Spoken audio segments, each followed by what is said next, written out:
Muy buenas tardes, estimados televidentes y radioyentes. El pasado 27 de junio, el gobierno cubano dio a conocer un conjunto de medidas para impulsar la economía en la coyuntura actual y la decisión de incrementar el salario de los trabajadores del sector presupuestado. Una noticia que provocó amplio respaldo de nuestro pueblo y también algunas interrogantes. Más de 800 comentarios hemos recogido en Cuba Debate solo en esa información. El viernes, el presidente cubano brindó desde Pinar del Río mayor información sobre este tema y anunció mesas redondas a partir de hoy para ampliar detalles de las decisiones del Consejo de Ministros. Desde el Palacio de la Revolución, desde este salón coronado por el impresionante vitral El Sol de América, transmitimos la primera emisión de las mesas redondas dedicadas a informar a nuestro pueblo sobre este importante tema. Es un placer que nos esté acompañando en esta emisión el compañero Miguel Díaz-Canel Bermúdez, presidente de los Consejos de Estado y de Ministros. También están con nosotros el compañero Alejandro Gil Fernández, ministro de Economía y Planificación, la compañera Macy Bolaños Weiss, ministra de Finanzas y Precios, y la compañera Margarita González Fernández, ministra de Trabajo y Seguridad Social de nuestro país. Aquí en este hermoso salón nos acompaña en esta tarde el compañero Salvador Valdés Mesa, primer vicepresidente de los Consejos de Estado y de Ministros, el comandante de la Revolución Ramiro Valdés Menéndez, miembro del Bulo Político y también vicepresidente del gobierno cubano, otros vicepresidentes del gobierno, los ministros de nuestro país, miembros del secretariado del Comité Central del Partido y otros invitados. Yo los invito a que nos acompañen en esta casi 2 horas de mesa redonda que sé que va a ser de muchísimo interés para todo nuestro pueblo.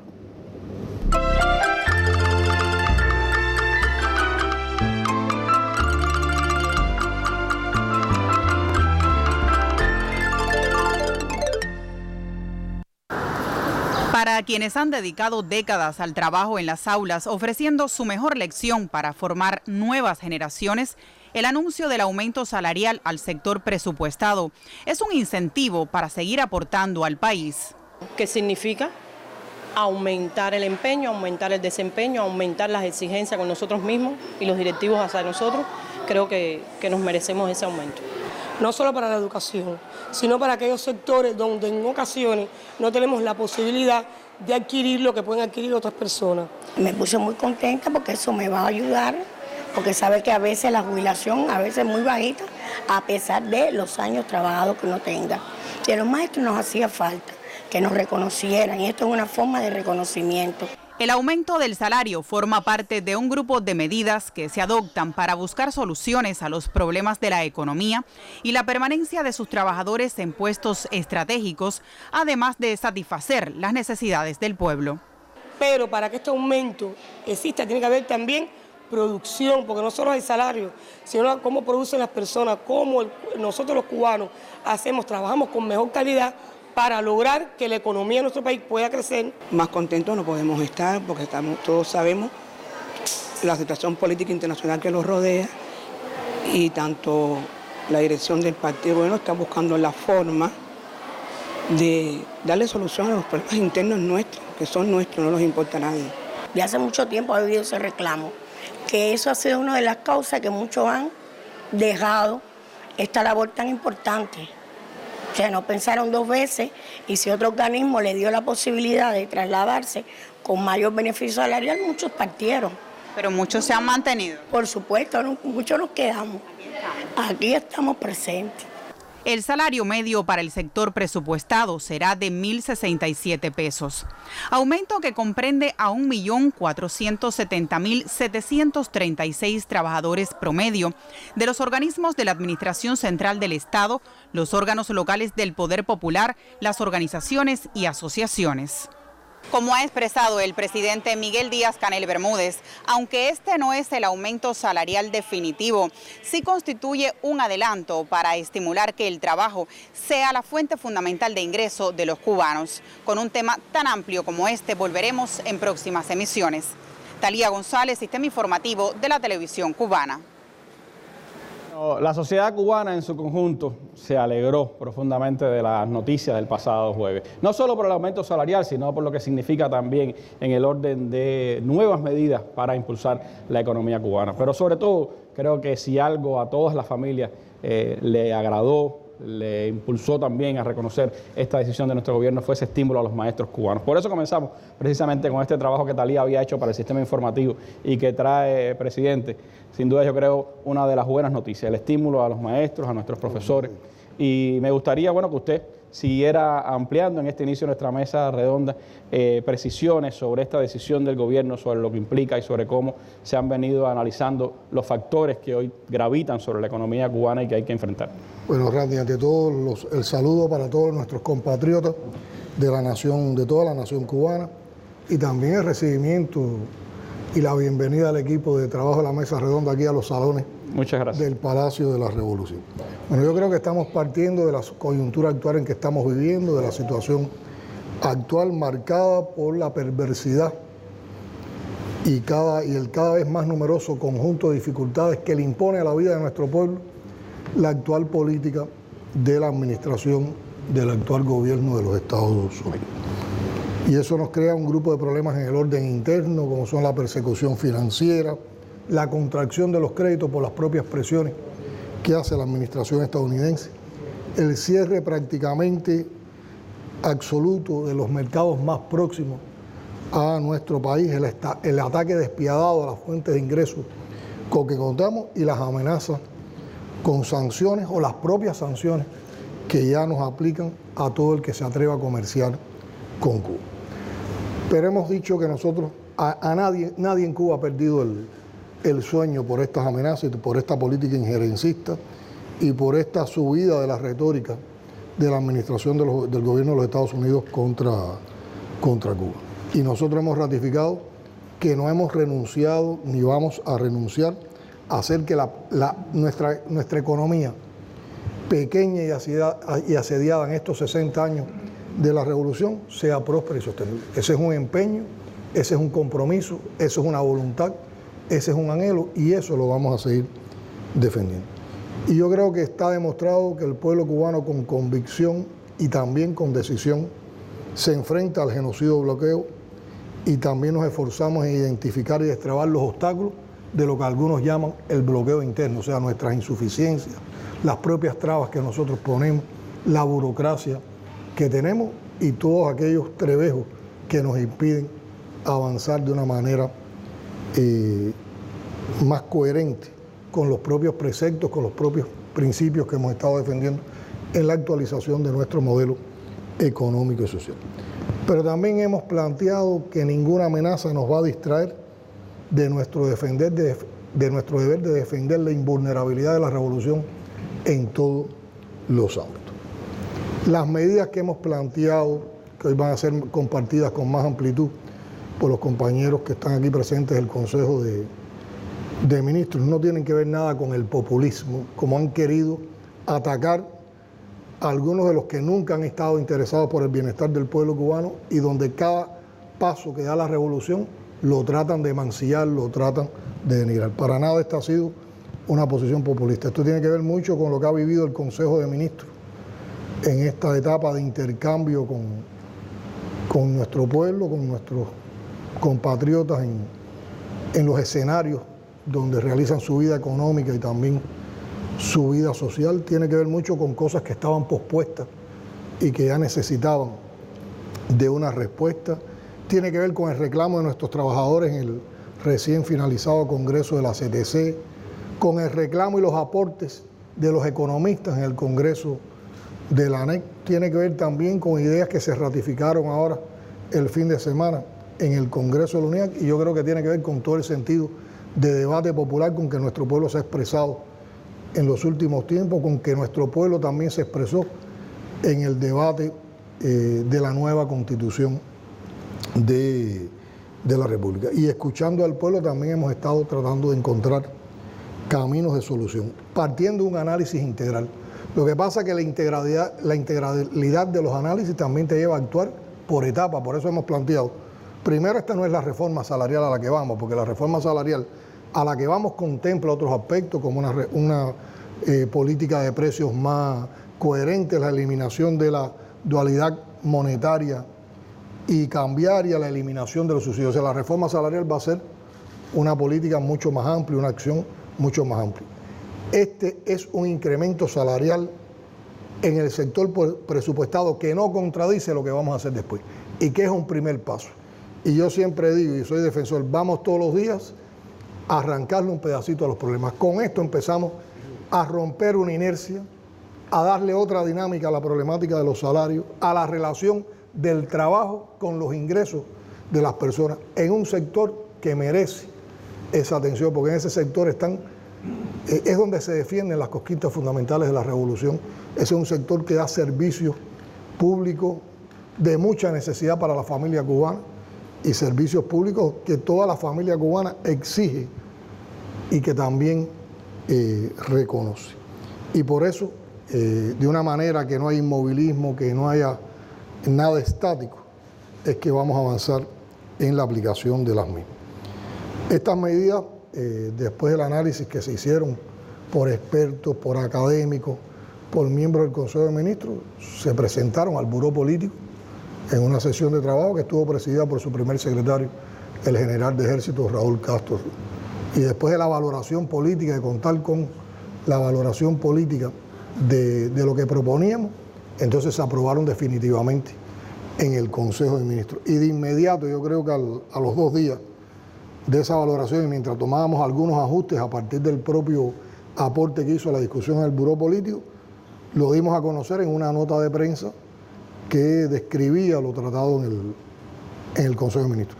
Una nota no puede abarcar los detalles, pero lo que no queríamos era que se prolongara el tiempo entre la toma de la decisión y el anuncio a la población cubana de estas medidas.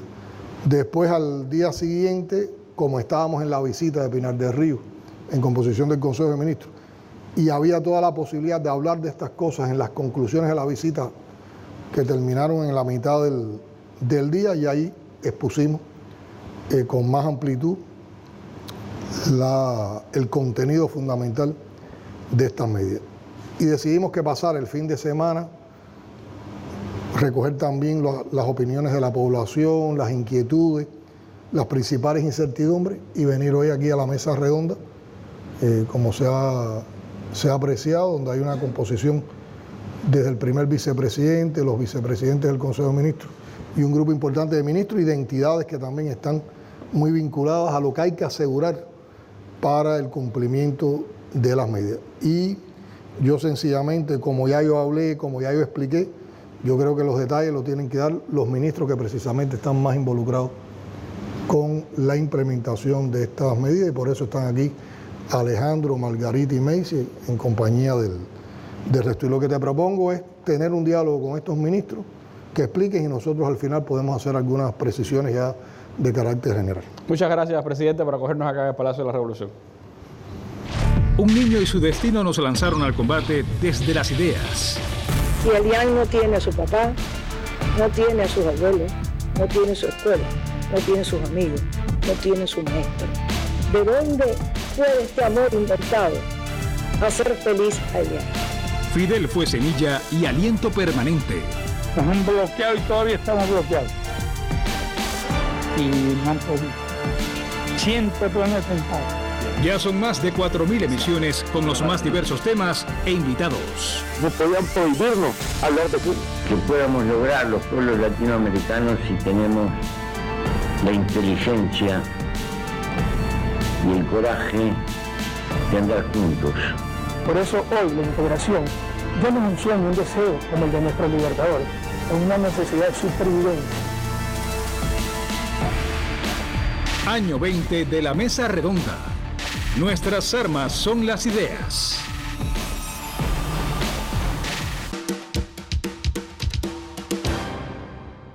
Bueno, ya hace unos días teníamos al ministro de Economía, Alejandro Gil Fernández, con nosotros y le preguntábamos cuáles eran las potencialidades que tenía la economía cubana para enfrentar las adversidades que teníamos por delante. Y usted ponía puntos esenciales de esas potencialidades. Cómo estas medidas que se han adoptado en el Consejo de Ministros pues ayudan a desatar esas potencialidades, buscan reservas, buscan maneras de enfrentar la coyuntura en la que estamos y sobre todo miran hacia el desarrollo del país. Bien, muy buenas noches, presidente, a los compañeros aquí presentes, Randy, y a todo nuestro pueblo. Primero, bueno, tal y como lo planteas, las medidas que estamos informando pretenden o tienen el propósito de impulsar la economía. No son un grupo de medidas amplias, como hemos planteado, no son medidas estáticas, son medidas que iremos incrementando, iremos modificando en función del contexto que estamos enfrentando, y son medidas que no persiguen solo el objetivo de resistir el cerco económico, comercial y financiero, el arreciamiento del bloqueo, sino que en medio de esas circunstancias el país tiene condiciones, y así lo hemos planteado, para seguir avanzando en nuestro desarrollo. O sea, son medidas de ajuste de determinados gastos, correcto, pero son medidas también de ver cómo, trabajando todos unidos y de conjunto todos los actores económicos, vencemos ese cerco y podemos continuar la senda del desarrollo. Y por supuesto, llevan una implementación. O sea, hay algunas medidas aquí que vamos a informar que son más descriptivas, otras que llevan acciones, un programa de implementación que se convierte, por supuesto, ya en una prioridad del trabajo que tenemos que realizar en la conducción de la economía. Y que buscan, como planteaste, sacar a flote todas las capacidades o reservas internas que tenemos en el país, y que lo identificamos en esa mesa redonda como una potencialidad precisamente para hacer frente a la situación que se nos presenta. Debo decir que en estas medidas aprobadas se potencian conceptos esenciales que rigen la estrategia económica del país, que son los siguientes. Es bueno detenernos en ellos para ubicar a nuestro pueblo también en el contexto en que se presentan estas medidas. Primero, defender la producción nacional. Hemos hecho mucho énfasis en eso. Segundo, diversificar e incrementar las exportaciones. Es una necesidad imperiosa. Tercero, sustituir importaciones. Cuarto, fomentar los encadenamientos productivos. De eso hemos hablado, ahora nos vamos a referir concretamente con algunas medidas cómo instrumentarlo. Quinto, potenciar la empresa estatal, que es nuestro centro del modelo económico. Y por supuesto, nada de esto está en orden de prioridad. Esto hay que ponerlo en un orden. Hay que ponerlo en un orden. Pero no es que... Sexto, avanzar en la soberanía alimentaria, que como explicamos en esa propia mesa redonda, tenemos mucha dependencia de las importaciones, tanto para alimento humano como animal. Séptimo, potenciar el desarrollo local, que también nos vamos a referir a eso. Octavo, cumplir la política aprobada de la vivienda, con la prioridad que eso lleva. Y noveno, poner la ciencia en función de la solución de los problemas de la economía, que es una fortaleza que tiene el país y que hemos venido apreciando en las visitas a los territorios, en los intercambios con las universidades, con los centros científicos, y es una potencialidad tremenda que tiene nuestra economía, ese potencial científico que tenemos en el país en función de la solución de los problemas que enfrentamos. Entonces yo me voy a referir a las medidas en sí, voy a ir explicando algunas que consideramos que son las de mayor interés y que pueden profundizarse un poco para que se comprendan. Primero, redoblar los esfuerzos por incrementar las producciones nacionales, como ya planteamos, en particular la de alimentos y alimento animal. Como dije, esto lleva una implementación. Por ejemplo, ya estamos trabajando en un balance nacional de producción de alimentos. Nosotros hasta ahora estábamos llevando un poco con más rigor el balance de alimentos importados. El maíz, la harina de soya, los complejos vitamínicos. El trigo. Sí, bueno, el trigo, correcto. Alimentos importados, con un control de las divisas y de los contratos. Aquí también ya vamos incorporando a los mecanismos de control y de incentivo de la economía la producción de alimento animal nacional. Y por supuesto la producción de alimento humano nacional. Va en el sentido de la soberanía alimentaria, de la sustitución de importaciones, de los encadenamientos productivos. O sea, todo lo que dije adelante, las medidas no se enganchan una con cada acción, sino que tienen que ver en su conjunto en esa estrategia económica. Implementar las políticas aprobadas a favor de la ciencia, la tecnología y la innovación, que ya tenemos políticas aprobadas en ese sentido. Estas son de las medidas que nos permiten no solo resistir, sino desarrollarnos. Poner toda la ciencia, la tecnología y la innovación en función del desarrollo del país. Son más de 12 políticas. Sí, 13 políticas. Y darle a eso la prioridad que lleva. Tercero, priorizar la asignación de recursos financieros y materiales a la industria nacional. Eso lo tenemos que conducir desde el plan de la economía, como lo hemos planteado. En este punto llamamos la atención que es muy importante el proceso que ahora mismo se está llevando a cabo en todo nuestro país de la discusión del plan de la economía del 2020. Que bueno, hemos ya intercambiado sobre eso, las características que tiene ese plan, la necesidad de que haya un debate en nuestro sector empresarial en función de la búsqueda de potencialidades internas para sustituir importaciones, y nosotros después entonces en la asignación primaria de recursos a través del plan tenemos que priorizar los financiamientos hacia nuestra industria. Bajo el principio que ha también indicado nuestro presidente de como máxima del plan no importar nada que podamos producir en el país, hacer todo el esfuerzo posible para producir en Cuba lo que podamos según nuestras posibilidades y la capacidad que ya tenemos en el país instalada por inversiones que hemos hecho y que tenemos que ponerla a rendir a su máximo potencial.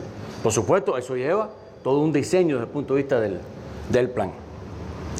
Concentrar los esfuerzos principales en el cumplimiento de las producciones dirigidas a garantizar la exportación, la producción de alimentos, los insumos para el turismo, las fuentes renovables de energía, el programa de informatización y de medicamentos.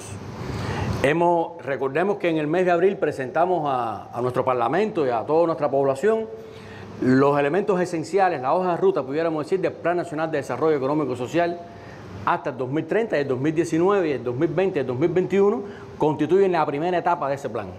Y por lo tanto las prioridades desde el punto de vista de la economía van en el sentido de los sectores estratégicos que hemos identificado en el Plan Nacional de Desarrollo Económico y Social hasta el 2030. Como explicamos recientemente, la factura fundamental de importaciones del país se concentra hoy en alimentos y combustible. Todo lo que hagamos en materia de producción nacional de alimentos, sustitución de importaciones e inversiones asociadas a las fuentes renovables de energía aportan ahorros importantes a la economía del país y nos dan soberanía alimentaria y energética. Por lo tanto, eso es una estrategia fundamental. Asegurar los productos de primera necesidad de la población, en lo fundamental alimentos, productos de líneas económicas y combustibles. Es una prioridad también, una medida que estamos implementando. Priorizar el turismo, teniendo en cuenta su importancia para el desarrollo del país y los esfuerzos y recursos que se están invirtiendo en esta actividad. O sea, tenemos que priorizar el turismo, ahora me voy a referir un poquitico más adelante a eso, como un sector motriz de la economía. Que puede dinamizar que dinamiza y que permite el encadenamiento de otros sectores. Ahora vamos a profundizar. Revisar todos los gastos para suprimir los no imprescindibles. Y aquí estamos planteando, y esto es importante, asociar la reducción de los gastos a la disminución de los presupuestos. O sea, no se trata solo del concepto de que hay que gastar solo en lo imprescindible, sino que nosotros vamos a avanzar, la ministra de Finanzas y Precios se referirá a eso, vamos a avanzar en función también de ajustar los presupuestos, porque hay una tendencia que si usted tiene presupuesto, lo gasta.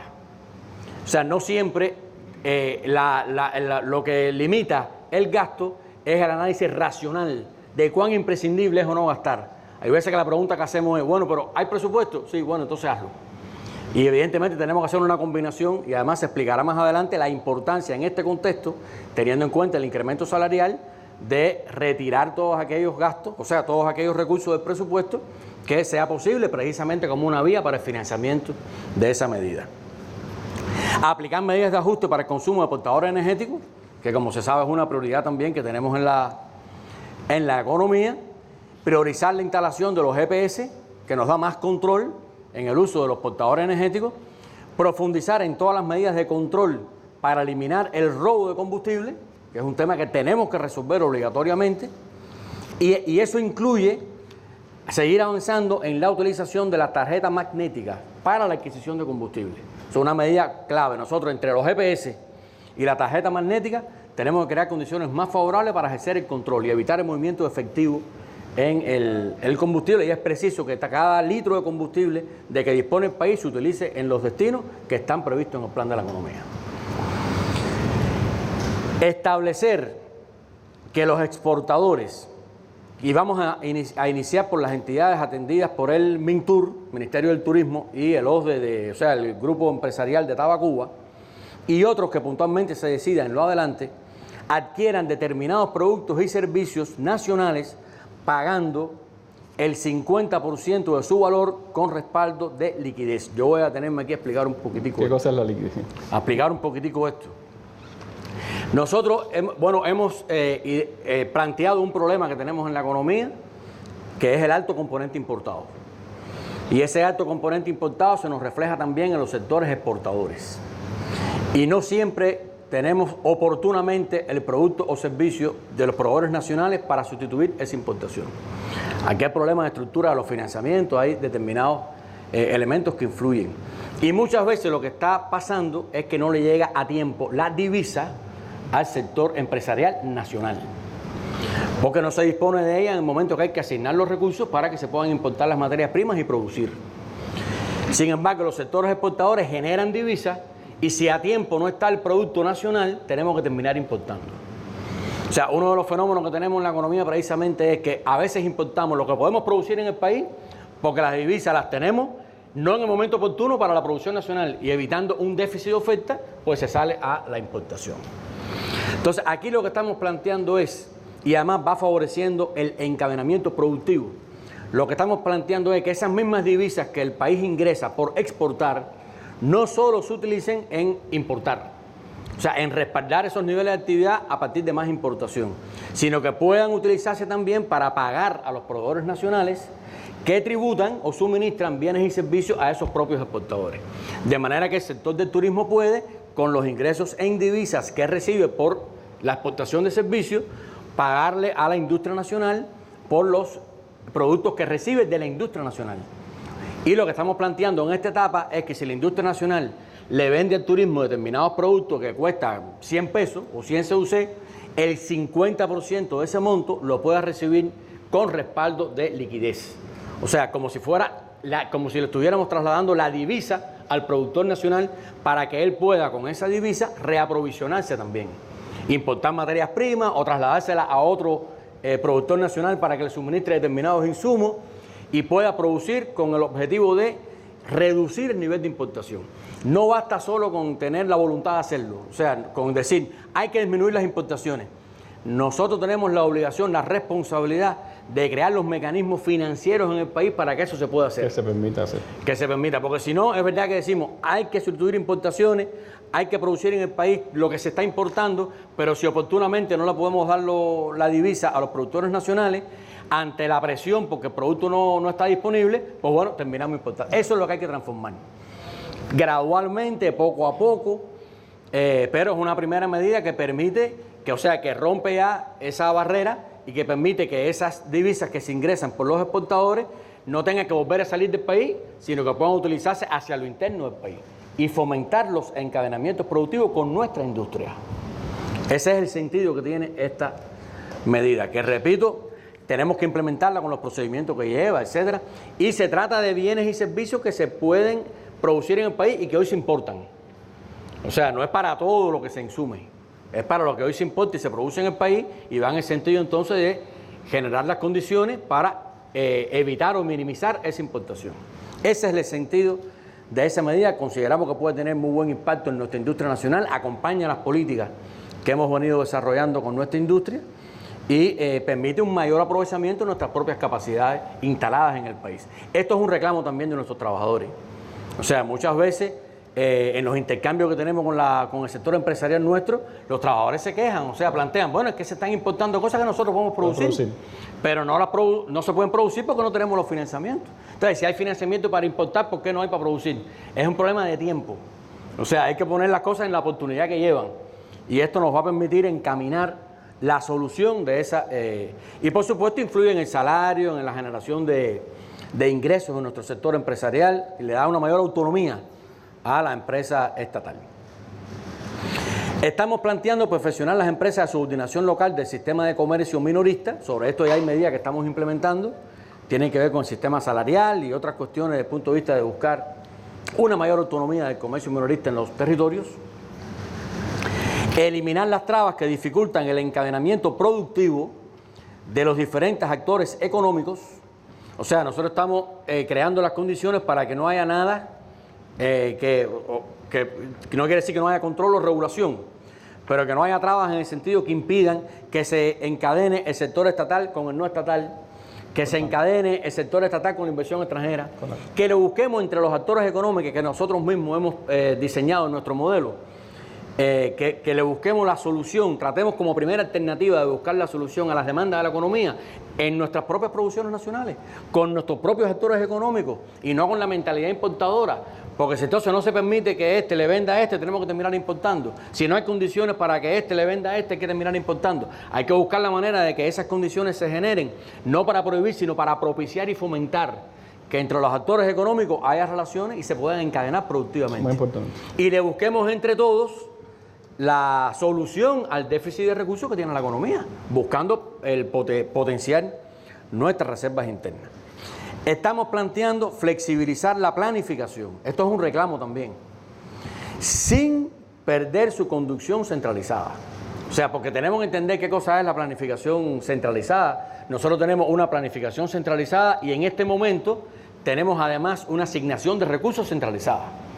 O sea, no es solamente la planificación, sino es también la conducción, por determinadas restricciones que tiene la economía y sobre todo desde el punto de vista de los balances materiales, los balances financieros y cuestiones de esa índole. Por lo tanto, estamos planteando realizar propuestas, las propuestas del plan desde la base. No me voy a extender en esto porque esto está explicado muy recientemente, e incorporar al plan de la economía durante su ejecución los niveles de actividad e inversiones que aporten más eficiencia a la economía. Romper, ya se lo estamos haciendo, pero es romper el concepto de que lo que no está en el plan no se puede hacer. El plan se hace en un momento determinado ante un contexto. Claro. Yo pongo algunos ejemplos a los compañeros. En meses las coyunturas cambian. ¿No? Yo le pongo algunos ejemplos a los compañeros. Cuando hicimos el plan 2020 y lo llevamos a la Asamblea Nacional en diciembre de el plan 2019, y lo llevamos a la Asamblea en diciembre de 2018, no estaba el título 3. Pongo un ejemplo. No había pasado el tornado por la capital. Pongo un ejemplo. O sea, hay fenómenos, hay cuestiones que se te van presentando durante la ejecución de la economía y el plan tiene que ser flexible para buscarle solución y ajustarse y adaptarse a ese escenario. Y para establecer las prioridades. Entonces. Exacto. Entonces, esto no se puede hacer porque no está en el plan. Estamos diciendo, todo lo que agregue eficiencia a la economía hay que evaluar. Por ahora hay que evaluar e incorporarlo en el plan. Más adelante, cuando avancemos un poco en la descentralización, podemos decir que se haga y se reporte como ejecución. Pero en este momento, como demanda recursos del balance central que se asignan centralmente, tenemos que incorporarlo al plan para asignarle los recursos, si son recursos del balance. Pero son medidas que van en el sentido de buscar la flexibilizar la conducción de la economía y que el plan no sea una camisa de fuerza, ni en su elaboración, ni durante la ejecución de la economía. O sea, son cuestiones clave y es necesario que nuestros empresarios lo comprendan y lo lleven a la operatoria. Mentalidad de cambiar mentalidades, correctamente. Estamos planteando estudiar la aplicación de la criptomoneda. Aquí hay que estudiarlo todo. Aquí nosotros no podemos decir eso no aplica en Cuba, eso es de otros mercados. No. E incluso hemos ido más allá, hemos dicho, vamos a estudiar la aplicación de la criptomoneda en las relaciones comerciales, nacionales e internacionales. No quiere decir que tengamos una solución para el lunes, y que digamos, el lunes tenemos una criptomoneda cubana, pero aquí hay que estudiarlo todo y ver las posibilidades que eso tiene. Eso estamos trabajando de conjunto con la academia, que aquí hay talento suficiente en Cuba para estudiar esos fenómenos, comprendiendo nuestra realidad, ver cómo se pueden incorporar medidas de este tipo que nos permitan ir avanzando y buscando la solución a los problemas. Hay un conjunto de medidas para fortalecer la empresa estatal,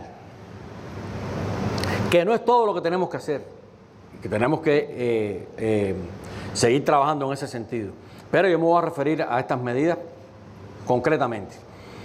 Desarrollar una institución financiera, puede ser bancaria o no, para propiciar el desarrollo empresarial que asegure el capital de trabajo y permita establecer esquemas de encadenamientos productivos. Estamos buscando una infraestructura hacia la economía interna del país que permita anticipar financiamientos a nuestra industria, con respaldo de liquidez para poder importar o para poder hacer determinadas operaciones internas en el mercado, de forma tal precisamente que los financiamientos le lleguen a nuestros productores con mayor oportunidad. Eso es más o menos como la experiencia de Finatur. Exactamente, por ahí, vamos a empezar por ahí, ya de hecho estamos operando con Finatur. Que es una de las experiencias que se trae de lo que pasó durante el periodo especial. Exactamente, ya estamos operando con Finatur. Ahora ahí podemos establecer combinaciones. Ahí, por ejemplo, puede pasar que una entidad de la industria nacional va a Finatur, pide un financiamiento para prefinanciar la producción, después esa producción la exporta, cobra y devuelve ella misma el financiamiento. O sea, tiene que también el presidente nos ha insistido en eso, las medidas tienen que propiciar que haya una responsabilidad entre el que genera la deuda, el que asume la deuda y el que la paga. Hoy eso no siempre pasa. Hoy hay empresas que piden un crédito externo, asumen esa obligación, pero después no la paga la empresa, la pagan los bancos, la paga la cuenta de financiamiento central. Es por estructura que tenemos en la economía. Pero aquí lo que estamos planteando es, bueno, si una empresa tiene un proyecto, necesita un financiamiento para exportar o para venderle al turismo y cobrar una parte con liquidez, y puede después ella misma asumir la responsabilidad de amortizar ese crédito a una institución financiera cubana, eso es una manera de que el país se desarrolle, la economía se desarrolle, sin depender de asignaciones centrales. Porque hoy lo que pasa es que eso puede pasar, ese proyecto puede pasar, pero si el dinero no cae por la cuenta de financiamiento central, no se ejecuta, porque no hay una estructura amplia, quiero decir, de prefinanciamiento de las producciones nacionales. Y en ese sentido tenemos que avanzar. Eso le da a la empresa estatal socialista una posibilidad también de desarrollo. Operar los esquemas cerrados de financiamiento a nivel de empresa. Esto no lo va a entender nuestra población, son cuestiones muy asociadas al funcionamiento del sistema empresarial, pero fundamentalmente lo que queremos decir es que hay entidades en nuestro país que tienen esquemas cerrados, o sea, que retienen una parte de los dólares, de las divisas que ingresan por sus exportaciones, y estos esquemas hoy están a nivel de los grupos empresariales. Y nosotros estamos buscando la manera de llevar estos esquemas cuando sea factible, lo más que se pueda, a nivel de la empresa. Que es uno de los reclamos también. Bajar la administración del esquema también es un reclamo. Bueno, ampliar el uso de los esquemas a financiar microinversiones, o sea, vamos a darle más amplitud al uso de esos esquemas cerrados de financiamiento que puedan financiarse en microinversiones y otros destinos previstos en el plan. Permitir que las empresas puedan retener total o parcialmente los sobrecumplimientos de las exportaciones. O sea, si usted tiene en el plan que va a exportar $200 y que retiene de esos $200 50 y 150 los aporta y sobrecumple los $200, pueda quedarse total o parcialmente con ese sobrecumplimiento para poder incrementar seguir invirtiendo. O sea, hacer partícipe a la empresa del beneficio e incentivar, que eso es otro tema, que todo esto busca también los incentivos, porque la economía se mueve también a través de incentivos ajustados a nuestro proyecto social, socialista, no hay ninguna contradicción en eso, y hacer coincidir los intereses de los trabajadores, como hemos planteado, con los de la empresa y los de la empresa con los del país. Eso es perfectamente posible, ahí no tiene que haber ninguna contradicción. Bueno, fomentar el prefinanciamiento a las producciones y las inversiones, ya lo expliqué. Aplicar el sistema de relaciones entre las empresas y la Zona Especial de Desarrollo de Mariel, que permita que las empresas retengan el 50% de la divisa. Lo mismo que expliqué para el turismo, que puse el ejemplo del turismo, que si se le vende al turismo, la entidad nacional puede cobrar el 50% con respaldo de liquidez. Eso mismo, aplicarlo a las ventas que se realicen a la Zona Especial de Desarrollo. O sea, empresas cubanas que le vendan a las empresas que están por el suministro. Incentivar por mecanismos financieros a nuestras empresas para que provean cada vez más bienes y servicios que demanda la Zona Especial de Desarrollo de Mariel, que es un centro en pleno desarrollo, por lo tanto tiene demandas.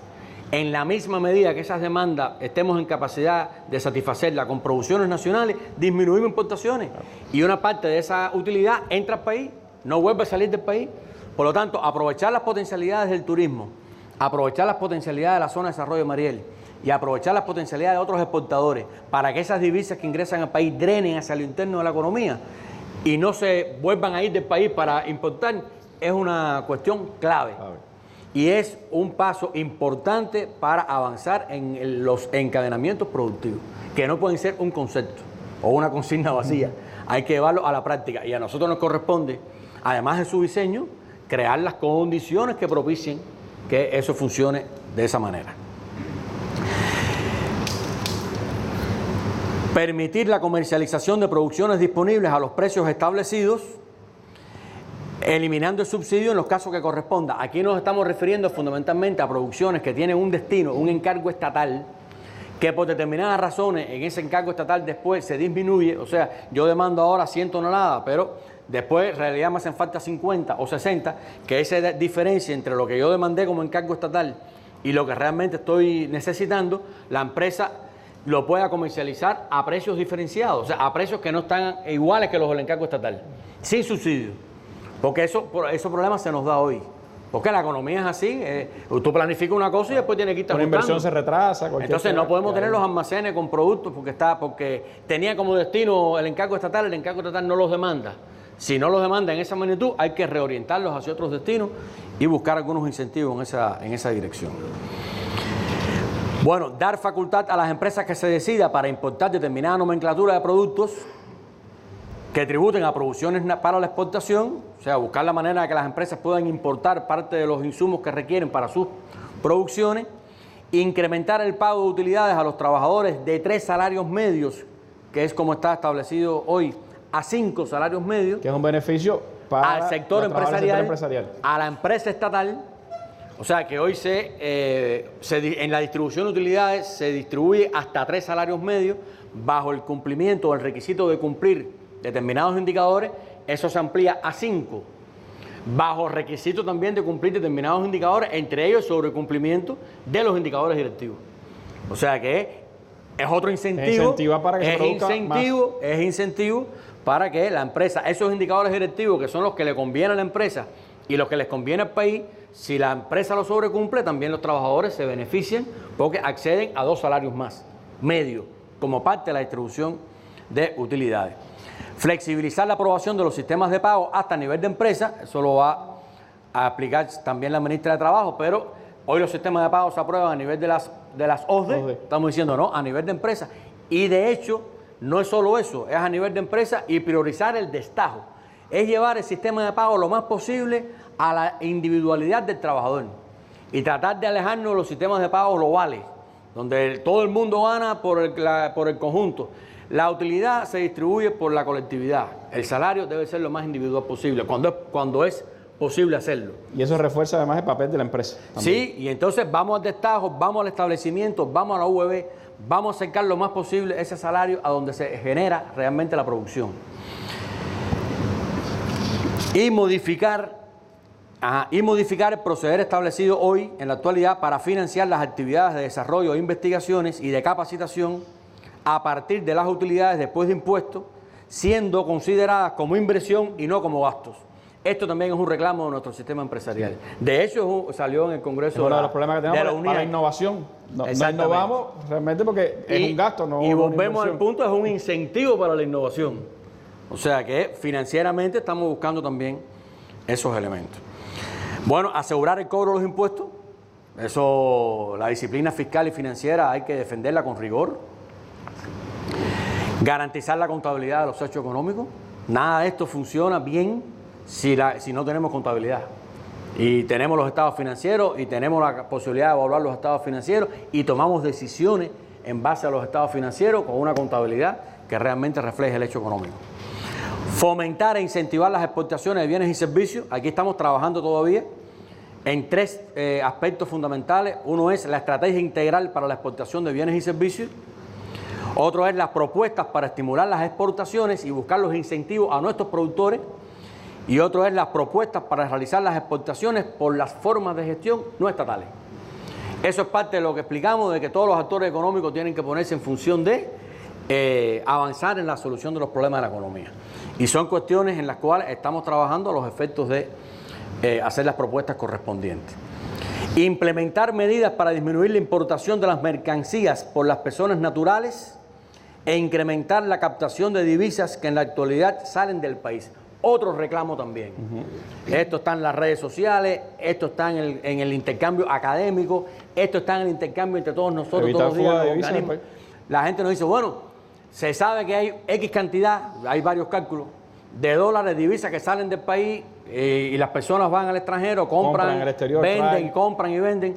Bueno, ustedes no pueden hacer nada en función de enfrentar eso. No se puede hacer nada que permita que una parte o esas divisas que salen del país puedan captarse y ponerse en función del desarrollo de la economía. Vamos en ese sentido. Aquí no estamos diciendo qué es lo que vamos a hacer, porque se están implementando, o sea, estamos trabajando en el diseño de las medidas que van en el sentido de enfrentar eso, disminuir la importación de las mercancías, personas naturales, no por métodos de prohibición, sino por métodos de buscar cómo nosotros podemos avanzar también en la realización de ofertas que permitan esa concreción. Crear productos financieros atractivos que permitan captar parte de las remesas que se reciben hoy en el país. Hoy sabemos que la economía tiene un nivel de remesas. Esas remesas entran al país, esas remesas van después al consumo, van a las personas naturales y, bueno, en definitiva están presentes en la economía. Lo que estamos estudiando, de conjunto con la academia, con los compañeros del Banco Central, es buscar mecanismos financieros que permitan captar esas remesas y ponerlas en función, canalizarlas en proyectos de interés económico y social, donde haya un beneficio también, por supuesto, para el que aporta los recursos y para el país. Mejorar el incentivo al trabajo mediante el incremento del salario en el sector presupuestado y el perfeccionamiento del mecanismo para el pago del salario en el sector empresarial, manteniendo su vinculación con los resultados productivos. O sea, la medida del incremento del salario al sector presupuestado y el perfeccionamiento del salario en el sector empresarial es una de las medidas que están aprobadas para impulsar la economía. No es que esto es un documento y eso es otro, es una de las medidas. Aquí, Randy, yo me quiero, con independencia de que las dos ministras lo van a profundizar más adelante, yo solo me quiero detener en un asunto que ha sido de mucho debate en las redes, que es el tema de los precios. Debate en las redes no solamente entre nosotros mismos y sabemos que sobre eso hay preocupación, ¿no?, en ese sentido. Y bueno, de manera general se plantea que hay una relación, si usted incrementa salario, se incrementan los precios. Pero esto tiene una particularidad. Yo voy a tratar de explicar el por qué nosotros defendemos realmente que este incremento de salario no tiene que conducir a un incremento de precios. Técnicamente. Nosotros en primera instancia estamos incrementando el salario en el sector presupuestado. ¿Qué es el sector presupuestado? También nos los han preguntado. Bueno, es el sector de la educación, es el sector de salud, son los organismos de la Administración Central del Estado. O sea, son todas aquellas entidades presupuestadas que dependen del presupuesto del Estado. Financian sus gastos con la cultura, la televisión, el deporte, la justicia. Todo ese sector, ese es el sector presupuestado, que depende de su financiamiento del presupuesto del Estado. Y que básicamente ofrece bienes y servicios que son gratuitos, que no se cobran. Y cuando algunos se cobran, esa tarifa, ese precio, no está correlacionado con los costos. O sea, no es exactamente igual que una empresa, que tiene que llevar al precio su costo porque tiene que recuperarlo. Aquí la fuente de financiamiento es el presupuesto estatal. Por lo tanto, el primer elemento es que un incremento del salario en el sector presupuestado no incrementa ningún precio del sector presupuestado porque los servicios son gratuitos. Y algunos que se cobran se mantendrán, porque son, repito, no tienen dependencia, se mantendrán los precios actuales, quiero decir. No tienen dependencia del nivel del costo. Eso es un primer elemento. No estamos haciendo ahora ninguna modificación en el salario del sector empresarial, que por lo tanto no hay ninguna causa desde el punto de vista de costo, de incremento de costo, que justifique que haya incrementos de precio en el sector empresarial. Porque la inflación o el crecimiento de los precios puede tener y tiene de hecho dos causas fundamentales. Por incremento de costo, o sea, a mí me cuesta más ahora producir y por lo tanto tengo que subir el precio para recuperar ese costo, o por incremento de demanda. O sea, se incrementa la demanda y por lo tanto si los bienes son escasos, esa escasez de bienes se expresa en un incremento de precios. Ese es el funcionamiento básico de una economía de mercado, donde el precio cumple una función de regulación entre la oferta y la demanda. No es nuestro caso tampoco. Entonces, en el sector empresarial no hay ningún elemento técnico que justifique un incremento de los precios, y decir que los precios del sector empresarial se mantienen es lo más lógico del mundo. No hay nada que justifique que suban porque los costos van a ser exactamente los mismos ahora que, o sea, después de la medida que antes de la medida. Puede incluso mejorar, porque se supone también que si hay más demanda, las empresas pueden producir más y ganar más por vender más, no por vender más caro. O sea, que es otro incentivo también al sector empresarial y al sector no estatal, que ahí voy ahora. Y en el sector no estatal no hay nada que indique, o sea, no hay ningún elemento desde el punto de vista de costo que vaya a incrementar los precios. No se le va a subir los precios mayoristas de los insumos que el Estado provee al sector no estatal en la parte que corresponde. No se van a subir los precios minoristas donde el sector no estatal se reaprovisiona. No estamos haciendo ninguna modificación de los impuestos. No estamos haciendo ninguna, o sea, no se está incrementando los impuestos. No se está haciendo modificación alguna a los deducibles. O sea, las reglas del juego se mantienen iguales. No hay, por lo tanto, desde el punto de vista de costo, nada que justifique que los precios suban. Desde el punto de vista de costo, ni en el sector estatal, ni en el sector no estatal. Desde el punto de vista de la demanda, si hay más incremento de demanda, pues puede haber entonces más, puede haber una tendencia a subir el precio. Eso es lo que estamos diciendo que no puede pasar, porque eso contradice el sentido de la medida. Si usted incrementa los salarios y los precios suben, entonces, bueno, ese poder de compra del salario se anula. Entonces, no hay ningún justificante desde el punto de vista de costo. Por lo tanto, desde el punto de vista de demanda, nosotros tenemos también que trabajar en la transformación de la estructura de la oferta. Y nos parece que esta medida permite también que la familia pueda acceder a determinados bienes y servicios que anteriormente no podía. Y por eso se está planteando ver servicios de comunicaciones, servicios de turismo, o sea, abrir el diapasón, diversificar las ofertas en el sentido de que la familia cubana con este incremento de salario pueda realizar ese incremento de salario con una mayor amplitud de oferta. Y tenemos que establecer medidas de control de precios, porque no hay justificación para que se incremente por costo. Nadie puede decir, porque ahora me cobran más caro, tengo que subir el precio. Ese es el sentido que estamos planteando y lo que estamos defendiendo. Entonces, hay un grupo de medidas que están relacionadas al autoabastecimiento municipal y a los proyectos de desarrollo local. ¿Qué buscan estas medidas? Fomentar y potenciar los proyectos de desarrollo local en los territorios sobre la base del aprovechamiento de los recursos propios del territorio. Y tenemos que implementar incentivos en esa dirección. O sea, que los recursos propios del territorio se puedan explotar y que los proyectos de desarrollo local no inciten o induzcan más importación. Es lo que estamos defendiendo. Que busque la manera de aprovechar los recursos endógenos. E ir avanzando al autoabastecimiento municipal.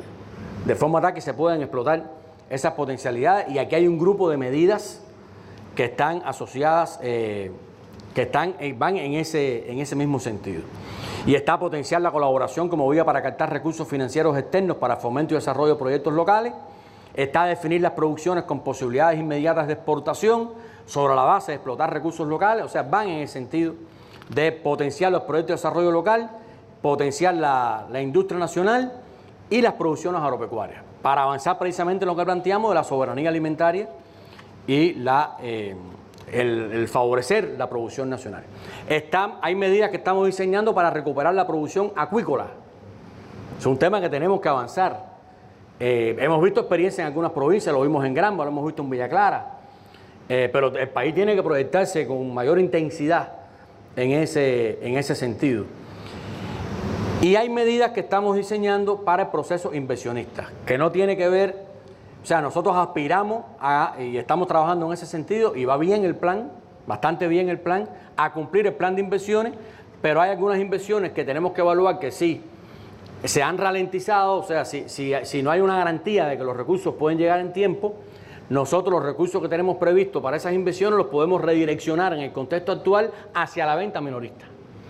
O sea, y eso es un análisis que estamos haciendo ya con las entidades, ver de los recursos que están previstos para el proceso inversionista, si hay algunos de ellos que es posible redireccionarlos hacia el mercado minorista para incrementar los niveles de oferta y dar respuesta entonces a ese incremento de la demanda, sin renunciar al cumplimiento del plan de inversión. E igualmente hay que trabajar en la circulación mercantil minorista. Hemos planteado tenemos que hacer el esfuerzo que corresponde para garantizar el cumplimiento del plan de circulación mercantil minorista del segundo semestre del año.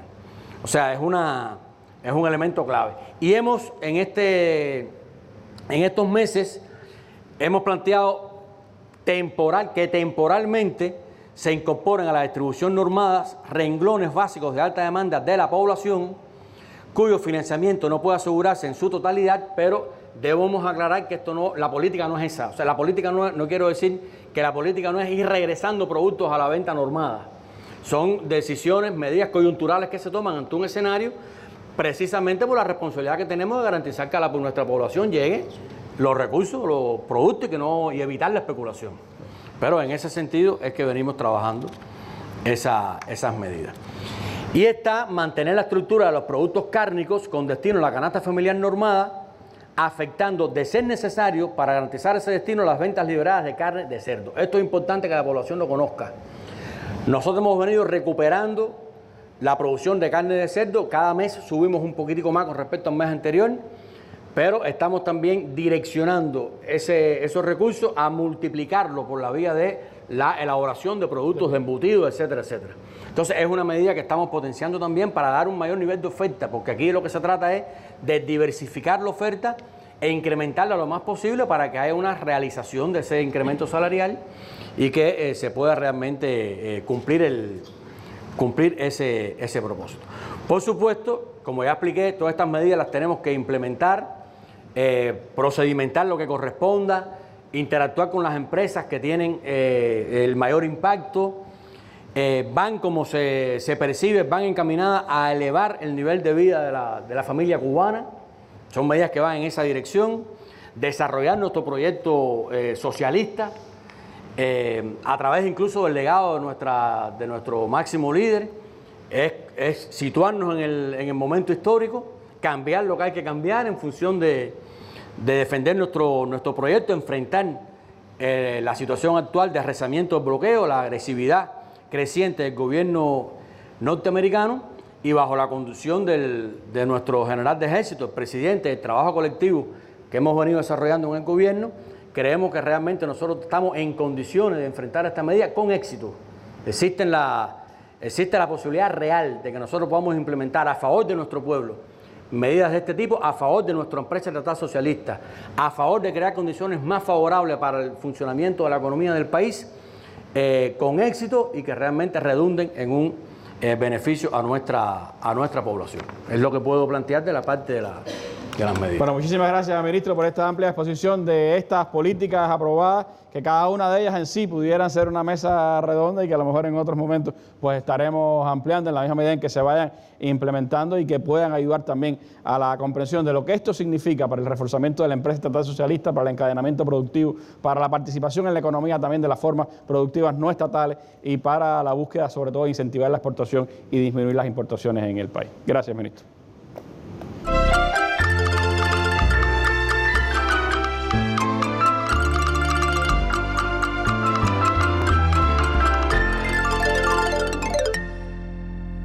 El aumento de salario en el sector presupuestado es una medida del Estado cubano para beneficiar a este grupo de trabajadores y también a la economía del país. La medida ha tenido gran repercusión en toda Cuba y Las Tunas no ha sido la excepción. Pienso que es una medida que beneficia al sector de la educación, por supuesto. En los momentos actuales de difícil situación económica, la revolución ha tenido presente este sector. Pero va a beneficiar también a la economía del país. ¿Desde cuándo estábamos reclamando este tipo de aumento salarial? Fundamentalmente los que elaboramos en el sector presupuestado.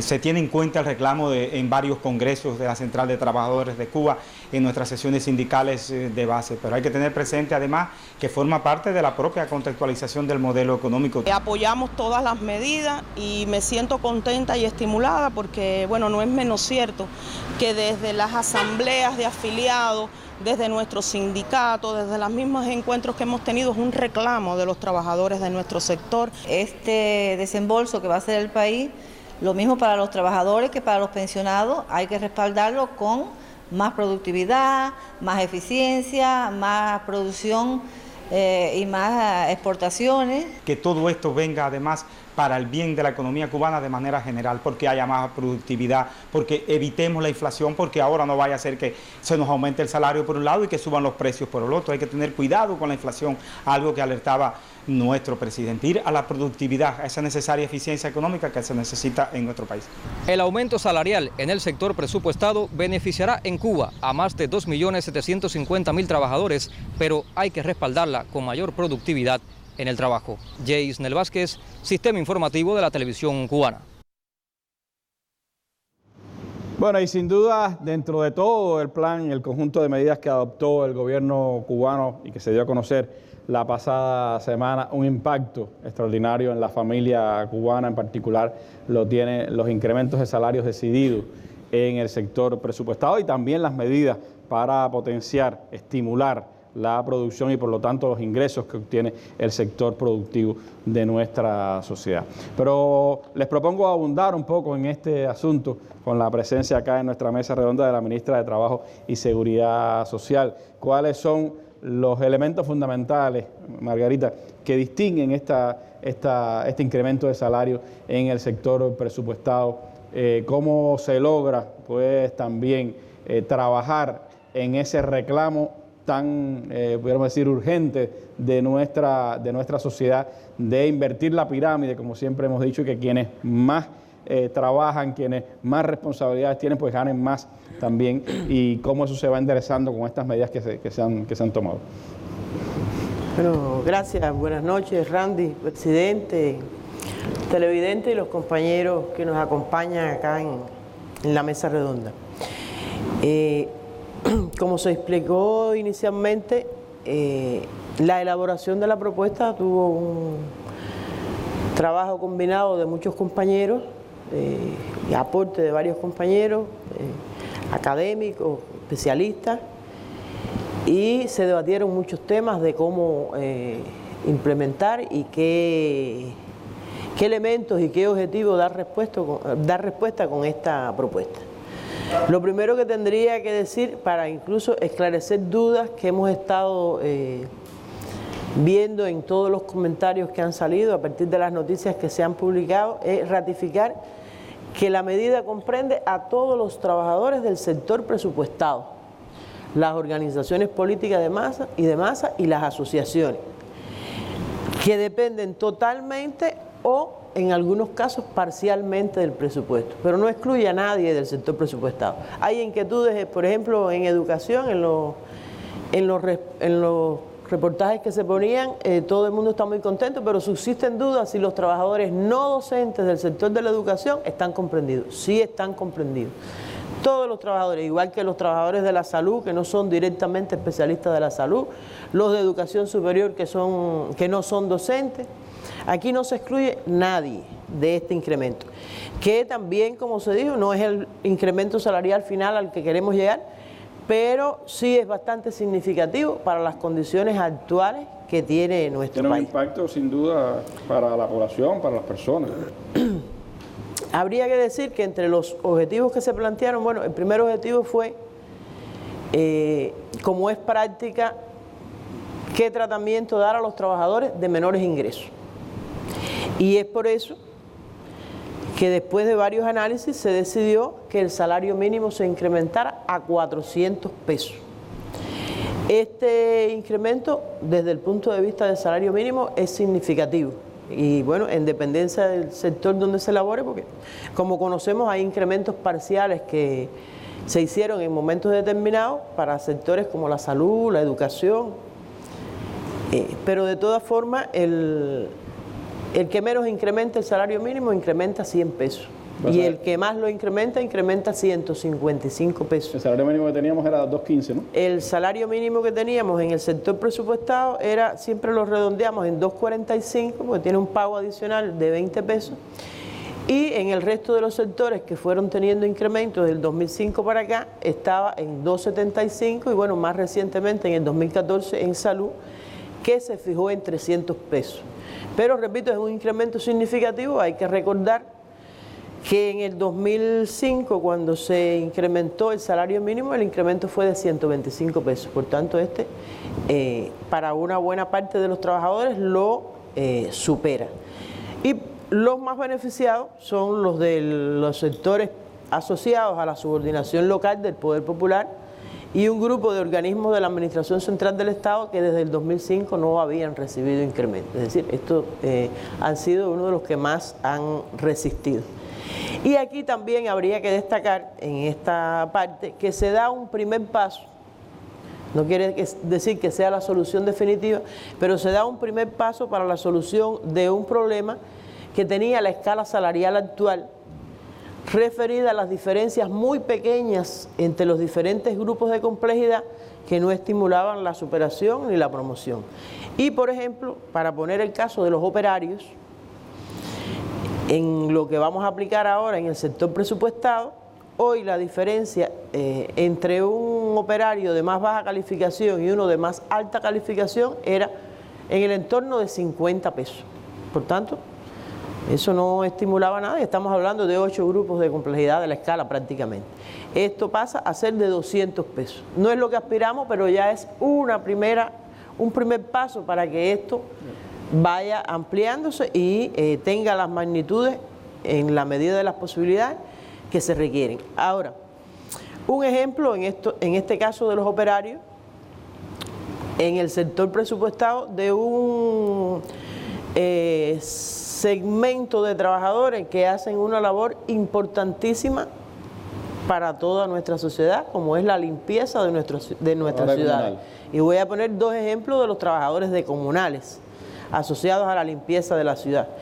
En el caso de los operarios que trabajan en la labor de recogida de desechos sólidos, es decir, la recogida de la basura, el que trabaja con estos camiones especializados, que además bastante dinero que cuestan al país, la importación y después el mantenimiento de estos camiones, hoy recibe un salario de 325 pesos y pasa a ganar 555, por tanto incrementa 230 pesos. Y otro de los que participa en esa misma recorrida, que acompaña a este camión, que hoy recibe 330 pesos, va a pasar a ganar 510 pesos, por tanto recibe un incremento de 180 pesos. Ahora, otro de los objetivos que como siempre que se hacen incrementos en el sector presupuestado, es prioridad reconocer los sectores de la salud, de la educación general y media, de la educación superior y de la investigación. Siempre se distinguen sus profesionales y hay también algunos comentarios, no uno o dos, hemos leído, puede que haya más, cuestionando de por qué ahora en el sector presupuestado y por qué no en el empresarial y la productividad del sector presupuestado. Y bueno, yo diría que técnicamente medir la productividad del sector presupuestado puede ser un poco difícil, porque ¿cómo usted mide la productividad de un neurocirujano en un hospital operando pacientes? Un cirujano del corazón. ¿Cómo usted mide la productividad de un profesor de la educación superior que prepara los futuros profesionales que después van a ese mismo sistema empresarial? O un maestro en una escuela primaria, en una secundaria, en un preuniversitario, que prácticamente se hacen cargo de nuestros hijos. Entonces, es un concepto que realmente hay que comprender y por qué se distinguen estas profesiones. Y también porque antes incluso, ministra, al sector empresarial se le habían dado facultades y facilidades para incrementar los salarios en base a la producción. Un poco más adelante me voy a referir muy rápido a ese tema y a lo que se hizo en su momento para que el sector empresarial fuera adelante. Ahora, algunos ejemplos, aunque ya se han puesto, pero sé que es la expectativa, aquí en la intervención no vamos a poder poner todos los ejemplos.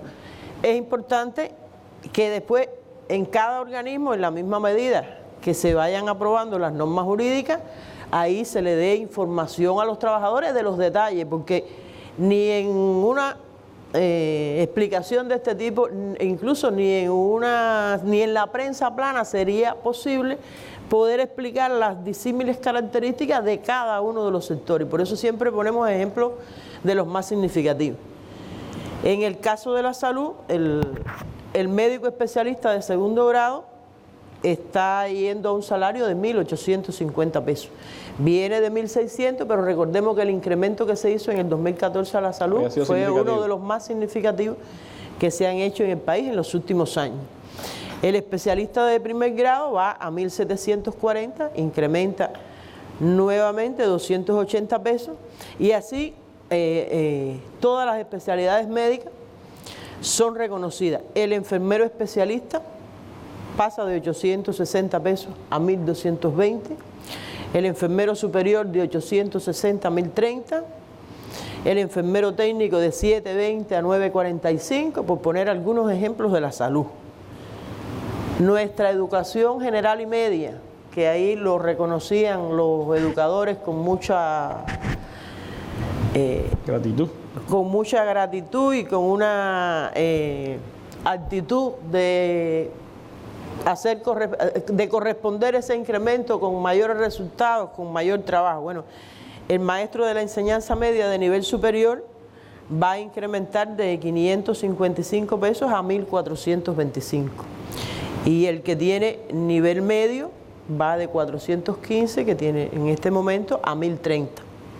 Es el reconocimiento. Hay otras profesiones de tanto docentes como no docentes, que repito, todas incrementan, no podemos leer todos los ejemplos, pero todo el mundo tiene un incremento. Ahora, en la educación superior, el profesor titular, bueno, educación superior e investigación, aquí voy a ligar para adelantar, porque además se unen, profesor titular e investigación titular, de 735 pesos, disculpe, 735 pesos a 1.740. El profesor auxiliar y el investigador auxiliar de 675 a 1.635. Los asistentes y el investigador agregado de 615 a 1.530.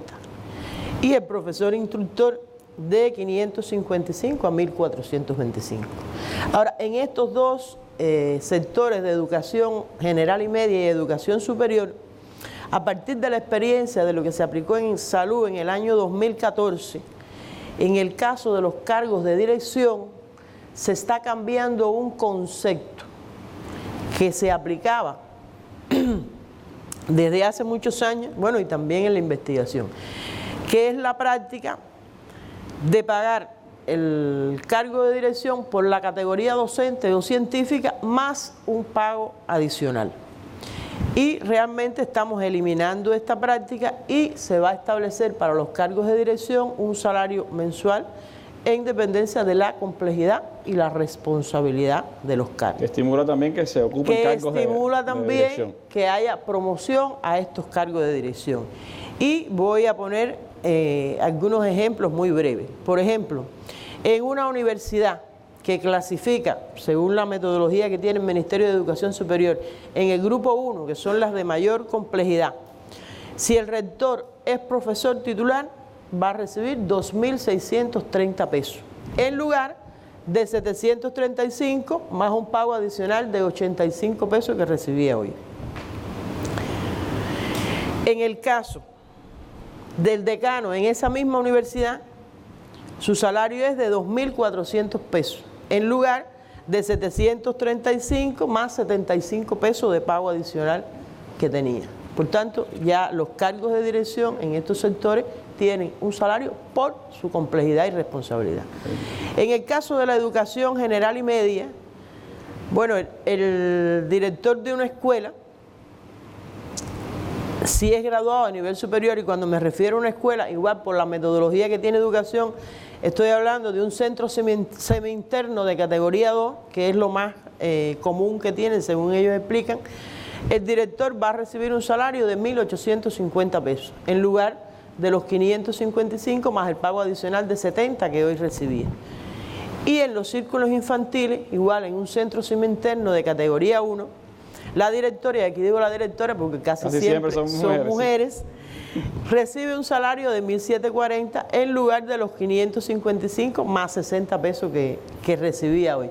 Por tanto, es un concepto importante que cambia en estos sectores, repito, igual va a ser en la ciencia, y que va a promover la posibilidad de que estos especialistas se sientan estimulados a ocupar cargos de dirección, lo que hoy no es exactamente así.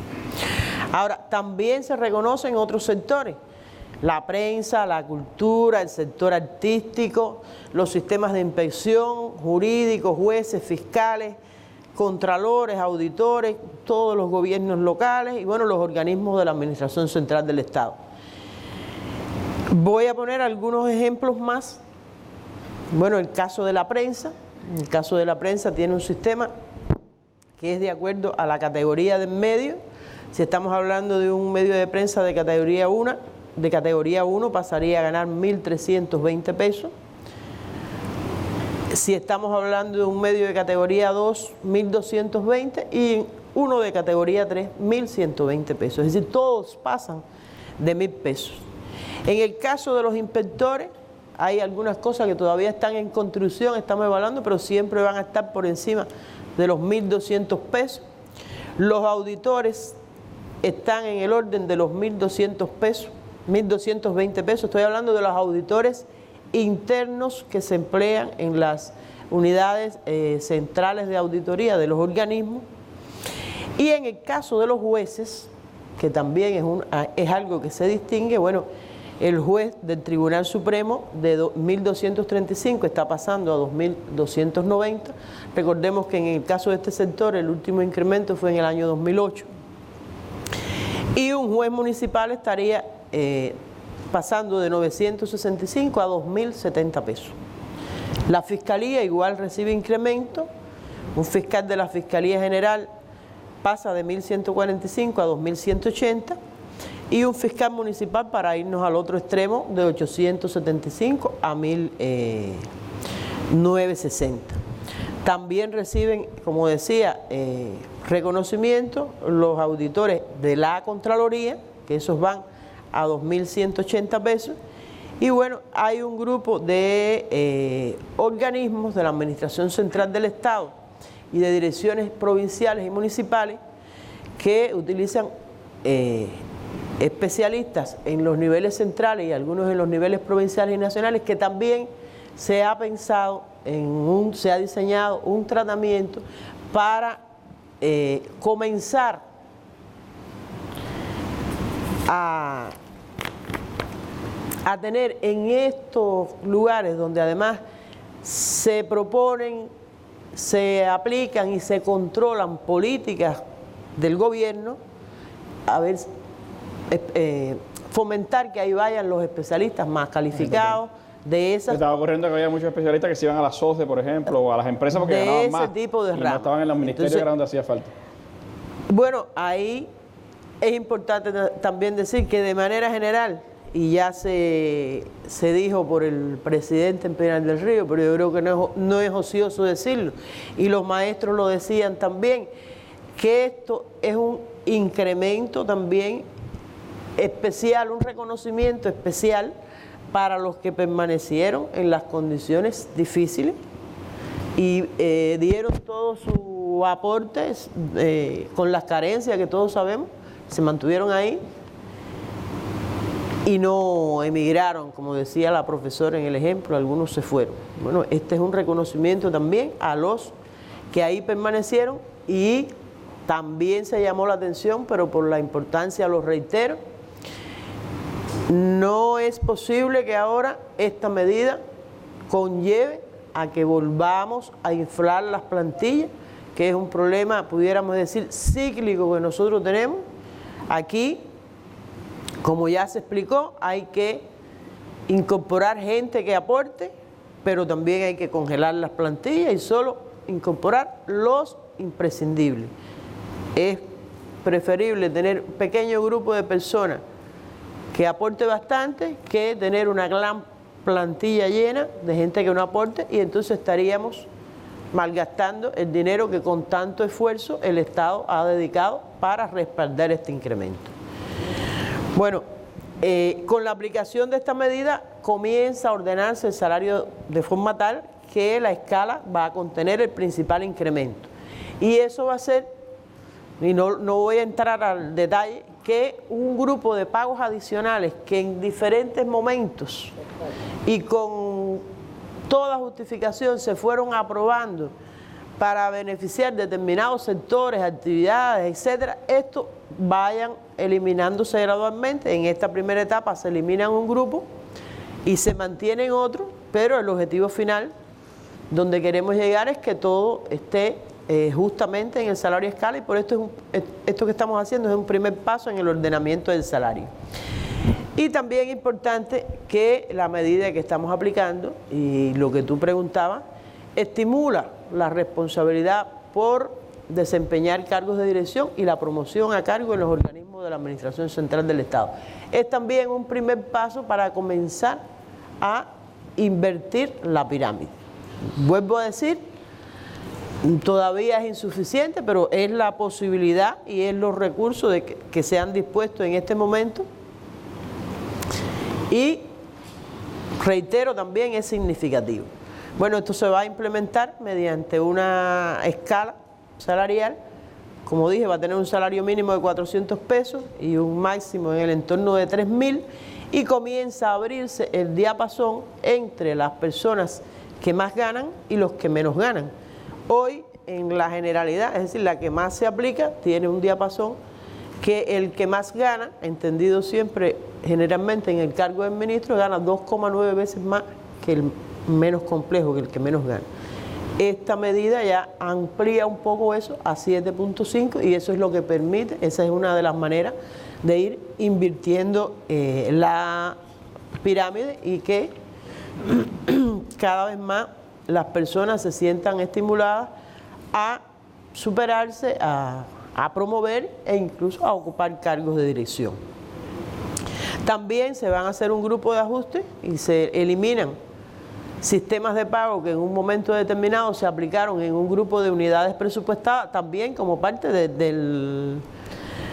de soluciones parciales que se fueron aplicando, pero bueno, ya este no es el momento.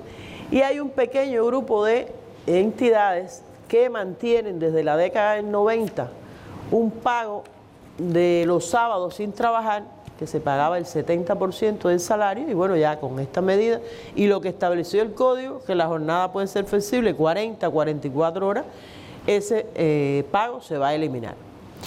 Bueno, como ya se decía, más de 1.470.000 trabajadores en números redondos y 7.050 millones de costos. Es decir, los recursos que el Estado está destinando a la medida son significativos. Y el salario medio mensual se eleva a 1.067 pesos. Esta decisión va a comenzar a aplicarse con el salario correspondiente al mes de julio, es decir, ya el mes de julio se cobra incremento y se paga en los primeros días de agosto. Aquí, en el caso de educación, bueno, tendrán que hacer su ajuste y adelantar un poquito porque ellos salen de vacaciones antes, pero estaban preguntando estamos trabajando con ellos para lograr que cuando salgan de vacaciones, por los días trabajados de julio, ya salgan con el incremento. Y bueno, estamos trabajando de conjunto con los organismos porque es necesaria hasta el 20 de julio la modificación y aprobación de más de 60 normas jurídicas para lograr que esto se concrete. Bueno, en el caso de la seguridad social,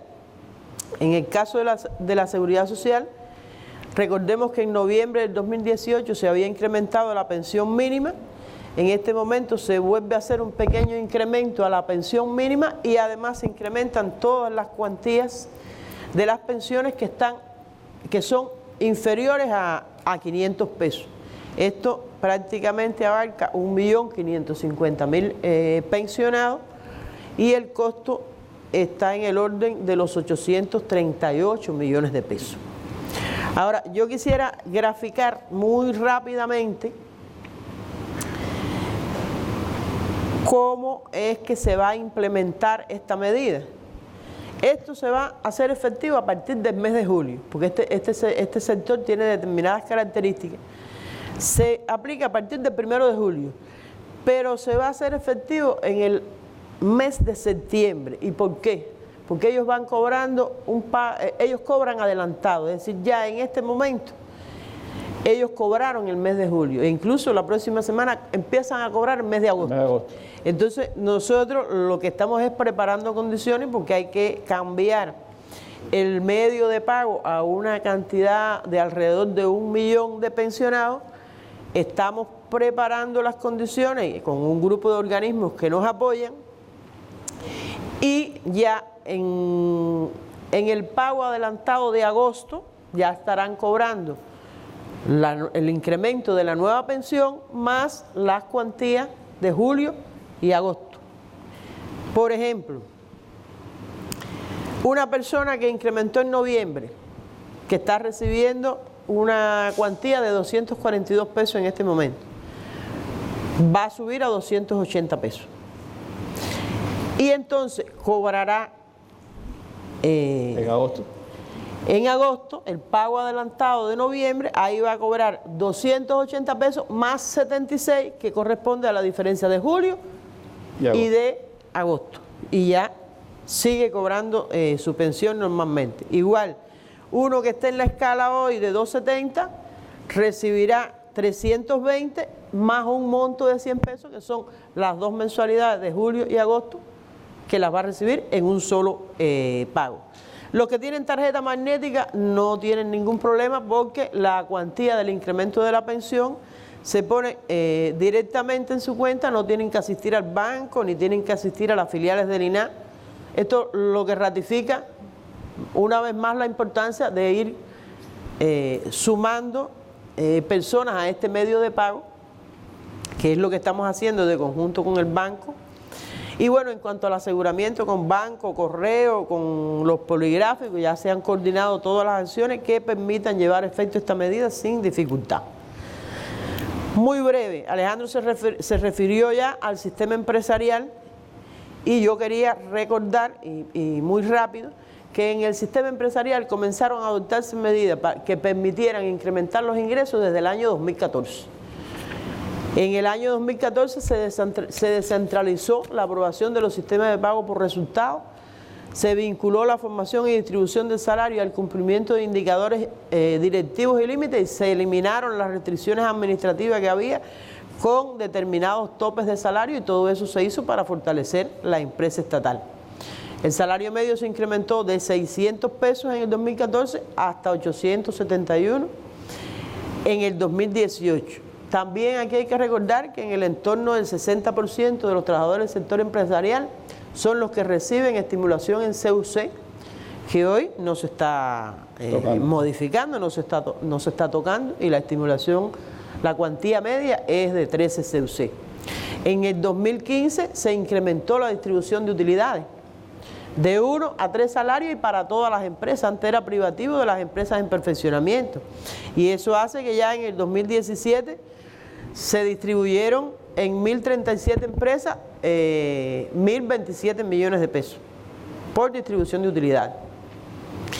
Y bueno, todas estas medidas han tenido un impacto positivo.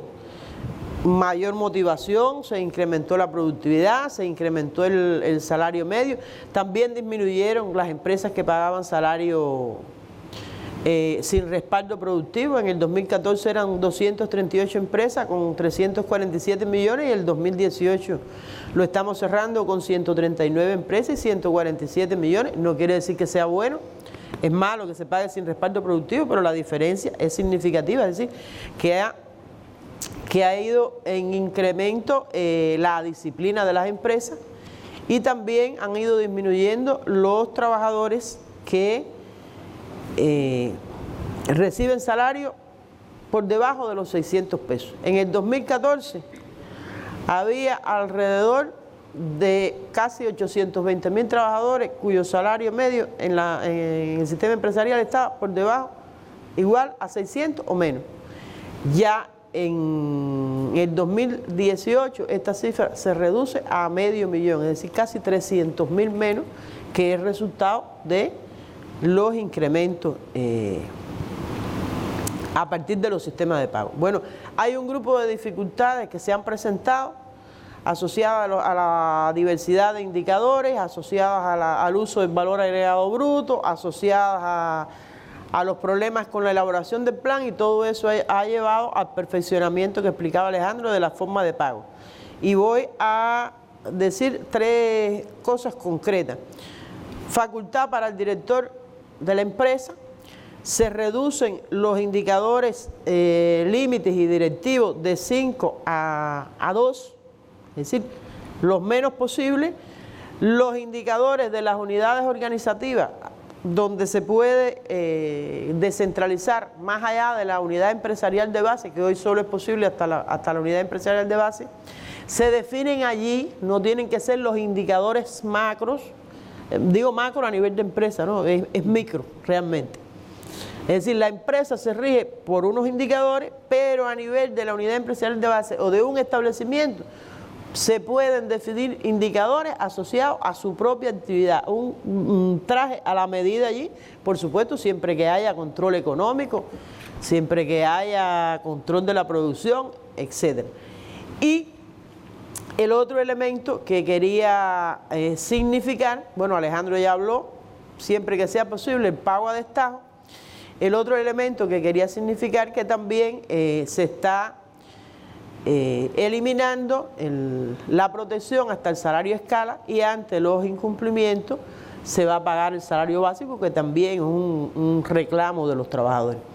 Aquí hay una inquietud que se plantea de manera reiterada, y ahora sale también en los comentarios, que está asociado a las empresas de comercio minorista de subordinación local, porque el sistema de pago que estaba por el indicador del valor agregado bruto realmente no era factible. Bueno, recientemente se aprobó una modificación para que en las unidades o establecimientos de estas empresas se apliquen sistemas de pago por resultados vinculados a indicadores que respondan a sus características, siempre con un control económico y con las reglas que se establezcan, pero bueno, ya esto es para estas empresas un adelanto de lo que el resto de las empresas va a aplicar a partir del 2020. Y bueno, por último, reiterar y recordar 3 vías de ingreso desde el punto de vista de los trabajadores. Hay 3 vías de ingreso en la empresa estatal: sistemas de pago que se van a perfeccionar, distribución de utilidades que se va a ampliar, como explicó Alejandro, de 3 a 5, y la estimulación en CUC que se mantiene, que con el resto de las medidas que se estaban explicando aquí van a estar en muchas mejores condiciones para incrementar sus ingresos. Bueno, gracias, ministra, por esta información, y estoy seguro que seguirán saliendo elementos que podremos ampliar quizás en la mesa redonda de mañana. Siga con nosotros en la mesa redonda.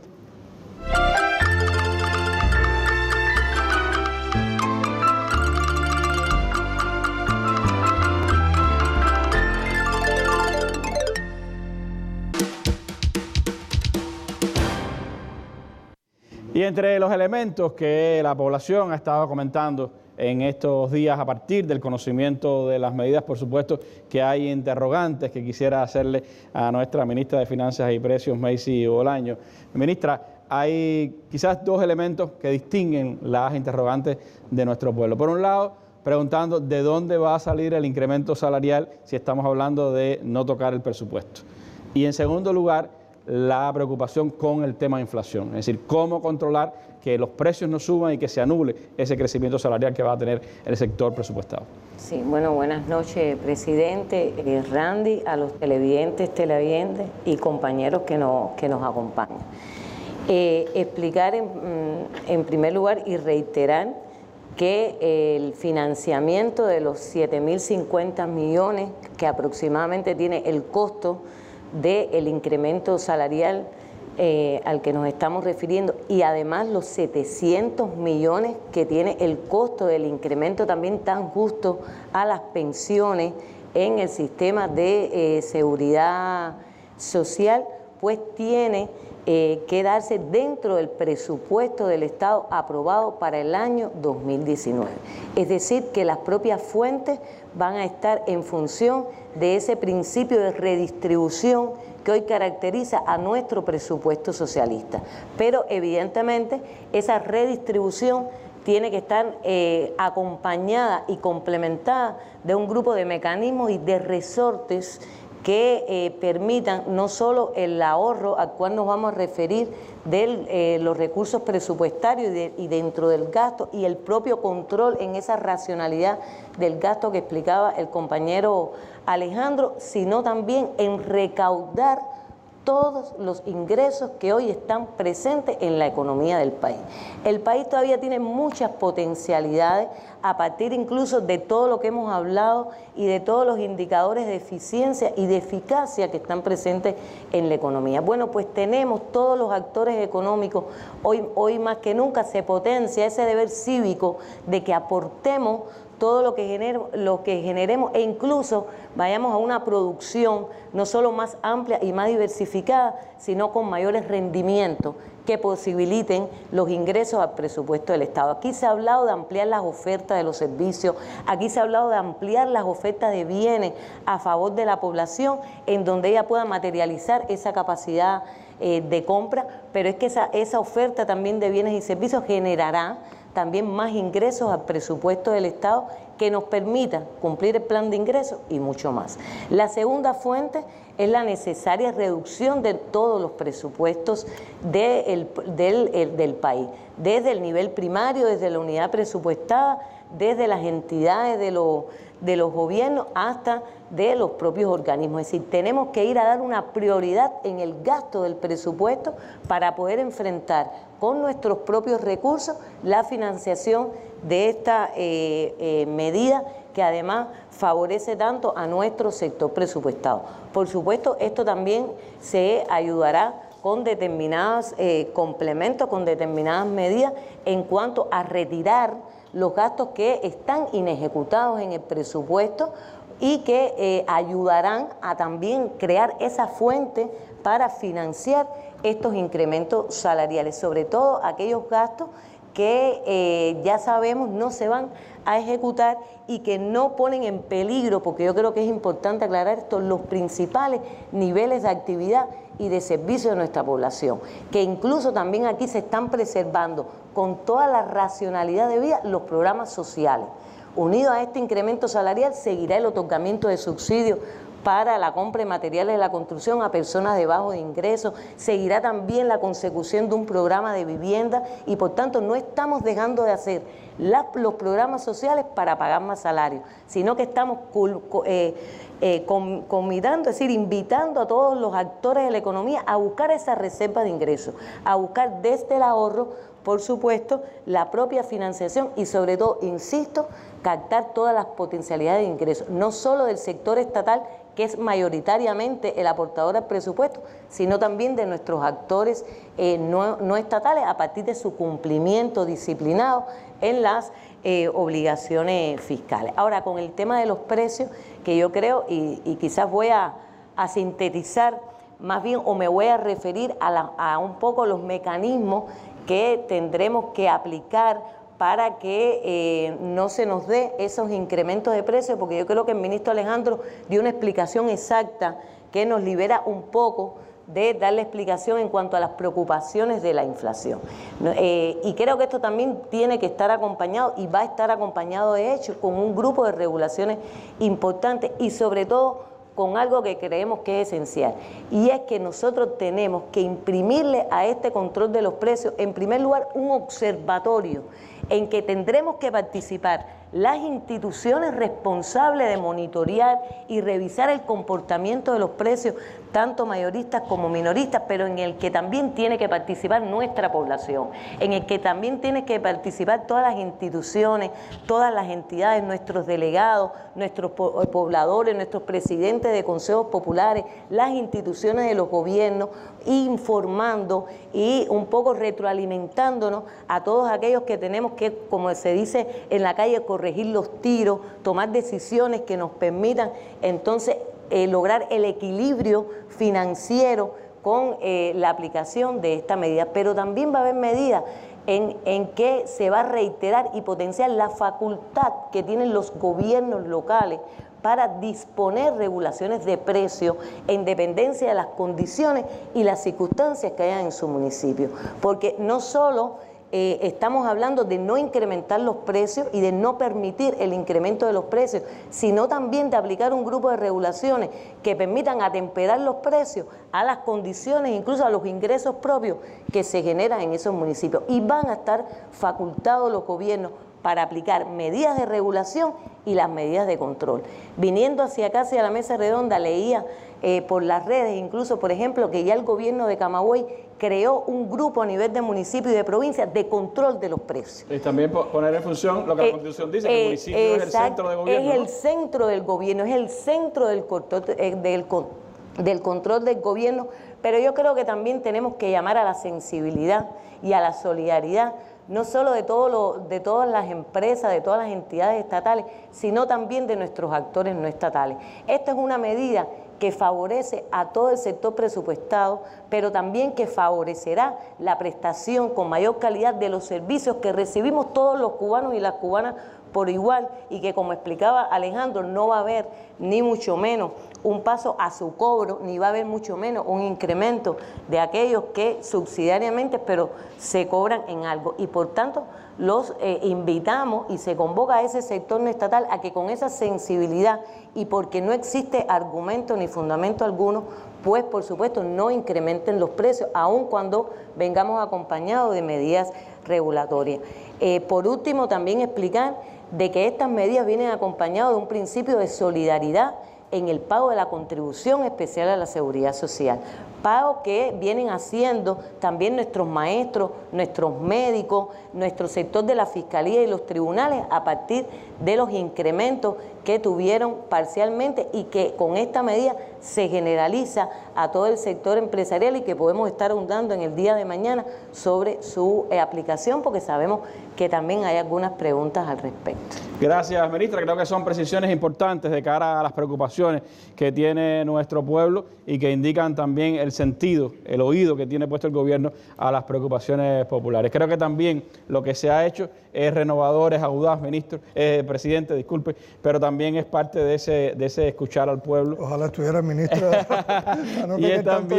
y es también parte de esa mirada a la historia. Yo quería apuntar un simbolismo, ¿no? Es que esta mesa en la que estábamos sentados ahora mismo fue la mesa donde con el comandante jefe hacíamos precisamente acá una de aquellas importantes consideraciones precisamente sobre temas económicos también acá, y creo que es parte de ese sentimiento que recoge esta decisión del gobierno, es el respeto a la historia, a nuestros principios, pero también la manera de buscar soluciones audaces, maneras nuevas de ver los problemas y de enfrentarlos.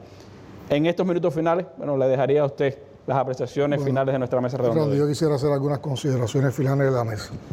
Primero, la mesa tampoco nos permite abordar todos los detalles, pero yo creo que es una información que complementa bastante las que se habían dado anteriormente y que ayudan a esclarecer muchas de las dudas que puede poseer la población. Mañana, a partir también de lo que se genere después de esta mesa, vamos a estar en condiciones de explicar más. Pero yo creo que para lo que más hay que prepararse ahora es precisamente para la implementación concreta de las medidas en cada lugar y la explicación que se puede dar en cada lugar, y para eso se han estado preparando a las estructuras de dirección de cada uno de ellos. Estamos convocando para que estas medidas tengan el impacto que estamos esperando, estamos convocando a pensar y a actuar como país. Y eso lleva un sentido de responsabilidad social de todos, de participación de todos, de aporte de todos, y donde sobre todo conjuguemos los intereses que podamos tener desde el punto de vista personal, desde el punto de vista familiar, con los intereses sociales. Y que eso se vaya por encima de vanidades, de egoísmo, de actitudes irresponsables. Y lo digo porque yo creo que estamos convocados a pensar y actuar como país, primero para no regresar a condiciones de periodo especial, porque hay uno ve que hay todo el anhelo del gobierno de los Estados Unidos por seguir presionando, por seguir complicando nuestra situación, y nosotros estamos hoy en mejores condiciones que en aquel momento para enfrentar toda esta plataforma colonizadora, toda esta plataforma que trata de cortar la emancipación que ha generado el proceso de la Revolución Cubana. Lo que estamos proponiendo, lo que queremos implementar, nos está también ayudando a ordenarnos para el futuro y a tener una base de más ordenamiento para medidas que habrá que aplicar en el futuro, que ya de alguna manera están anunciadas, que están en proceso, que se están haciendo los últimos ajustes y que es necesario también para que nuestra economía funcione de una manera coherente. Pensar y actuar como país significa que a este proceso hay que acompañarlo con otros elementos que Macy explicaba algunos de ellos. Primero tenemos que fortalecer la contabilidad y nosotros tenemos que terminar de lograr para estas medidas y para el futuro que se registren adecuadamente los hechos económicos y con una precisión y una oportunidad que nos permita también de manera oportuna hacer los análisis, hacer las valoraciones que nos permitan tomar oportunamente también toma de decisiones para corregir, para alentar, para solucionar, para rectificar. En ese orden de cosas, como se planteaba, ahora hay que montar mecanismos para observar cómo se mueve el consumo, para observar cómo se mueve el mercado, para observar con un grupo de indicadores como el índice de precios del consumidor y otros, qué cosas van impactando y qué cosas tenemos que estar corrigiendo. Esto nos prepara también para dar pasos que permitan que se vayan sustituyendo métodos administrativos por métodos económicos financieros para la condición de la economía, que es una demanda que también tenemos en los momentos actuales. Y también para seguir desarrollando un concepto que nos debe propiciar que en tiempos presentes y futuros también tengamos más coherencia.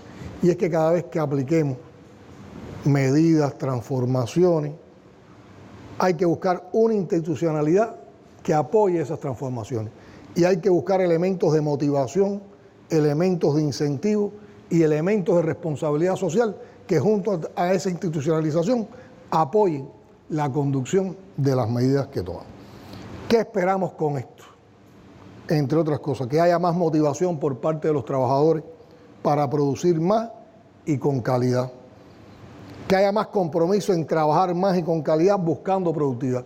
Y yo creo que uno cuando ve y se acerca al talento de nuestro pueblo, a la manera en que nuestro pueblo descifra lo que queremos hacer, a la manera en que nuestro pueblo sabe en qué condiciones difíciles estamos haciendo todo eso, se expresa como se expresaron en los materiales que se han puesto aquí con ese enorme compromiso y cómo por una parte se siente partícipe de estas medidas y por otra parte se compromete a hacer mejor también las cosas. Por lo tanto, aquí estamos hablando de más rendimiento, de mejor aprovechamiento de la jornada laboral, de que en cada puesto de trabajo seamos más eficientes y productivos, que mantengamos la producción de alimentos para lograr la soberanía y consolidar esa soberanía que explicaba Alejandro, y además porque toda la economía del país se tiene que estar apoyando, se tiene que estar encadenando para salir adelante en estos propósitos. Y por supuesto tiene que también haber un impacto en el mejoramiento de la calidad de los servicios de salud, de los servicios de educación, de los servicios comunales y de otros servicios también en los que descansa la actividad del sector presupuestado.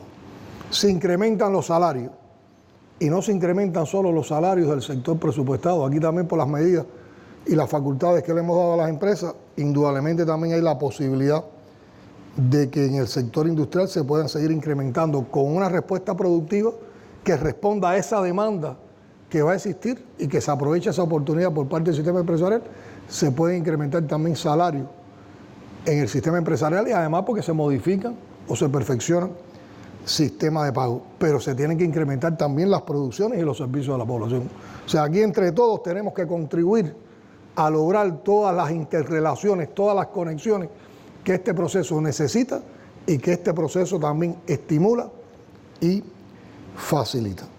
Y esta medida indudablemente demandará más compromiso por parte del pueblo trabajador. Nosotros tenemos que insistir en la preparación de los cuadros, en la preparación de los funcionarios y de los administradores para evitar malas interpretaciones de estas medidas y que eso no ocasione daños en la implementación de las mismas. Y que no se malogren los efectos de las mismas por el actual inescrupuloso de quienes buscan entonces cualquier nicho y cualquier oportunidad para enriquecerse a costa del pueblo. Por lo tanto, el control tendrá que ser una parte importante de lo que hagamos. Hay un grupo de medidas que están enunciadas, que también ahora estamos trabajando los detalles de los procedimientos de implementación. Por lo tanto, será recurrente que el Consejo de Ministros esté participando en mesas redondas como esta para explicar medida por medida, en la misma medida que vamos saliendo con otras salidas de este propósito. Y también no nos quedamos estáticos, como explicaba Alejandro. Las propias circunstancias nos van a insistir en que hay que seguir haciendo nuevas valoraciones y habrá que también proponer y aplicar otras acciones y medidas.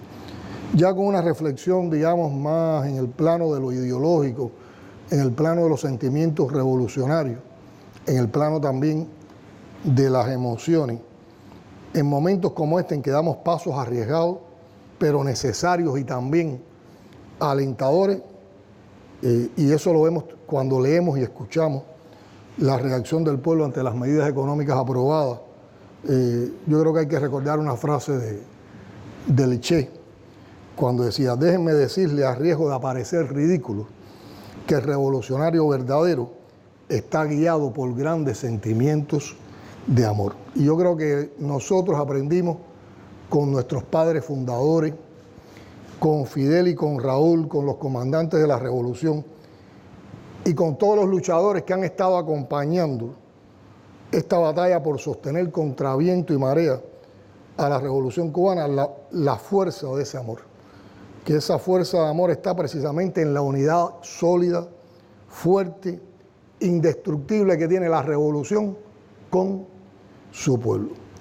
Y una revolución como esta solo puede sostenerse por el amor del pueblo, porque es que el pueblo es la revolución misma. Y esos son elementos que salen ahora en la emoción, en lo que uno razona, en lo que uno argumenta cuando se dan pasos como estos.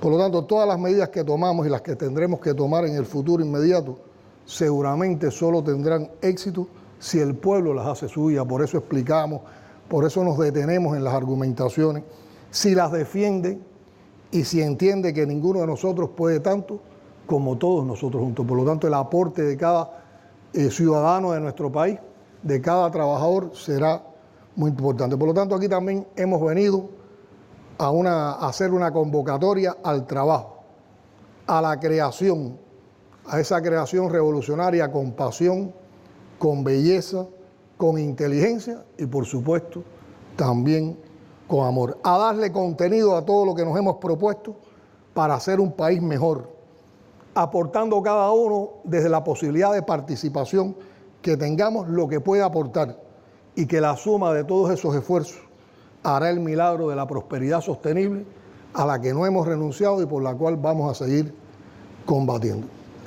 El enemigo nos quería castigar con un duro verano, lleno de incertidumbre y de malas noticias. Yo creo que hoy podemos decirle a los señores imperialistas que solo tenemos una mala noticia que dar, y que es que aquí está la revolución cubana victoriosa y que esa revolución cubana va por más, incluso en medio de situaciones difíciles. Y para eso contamos precisamente con esa revolución imbatible que es el pueblo cubano, con su liderazgo histórico y también con las nuevas generaciones comprometidas con su tremenda historia y con su esperanzador futuro. Mañana nos vemos entonces para contestar también las inquietudes de la población, y muchas gracias a este espacio de la Mesa Redonda que nos ha permitido dialogar con nuestro pueblo. Gracias a usted, presidente, por habernos acompañado en esta jornada de información a nuestro pueblo, a los ministros que han estado con nosotros, a los miembros del gobierno cubano que han estado aquí acompañándonos, y como usted dice, pues todavía hay mucho que seguir informando, sobre todo porque si miramos solo la semana pasada, se da noticia tras noticia, momentos de alegría para el pueblo, para los creadores, para los trabajadores, para todos los sectores que de una manera u otra hacen revolución, que es la convocatoria que usted ha hecho. Nuestros medios de comunicación estarán brindando amplia información en las próximas horas, tendrán otros detalles en los medios impresos, en los medios digitales, en la propia televisión, y regresaremos mañana en la tarde acá para continuar con esta mesa redonda de información a nuestro pueblo. Muy buenas noches, nos vemos mañana.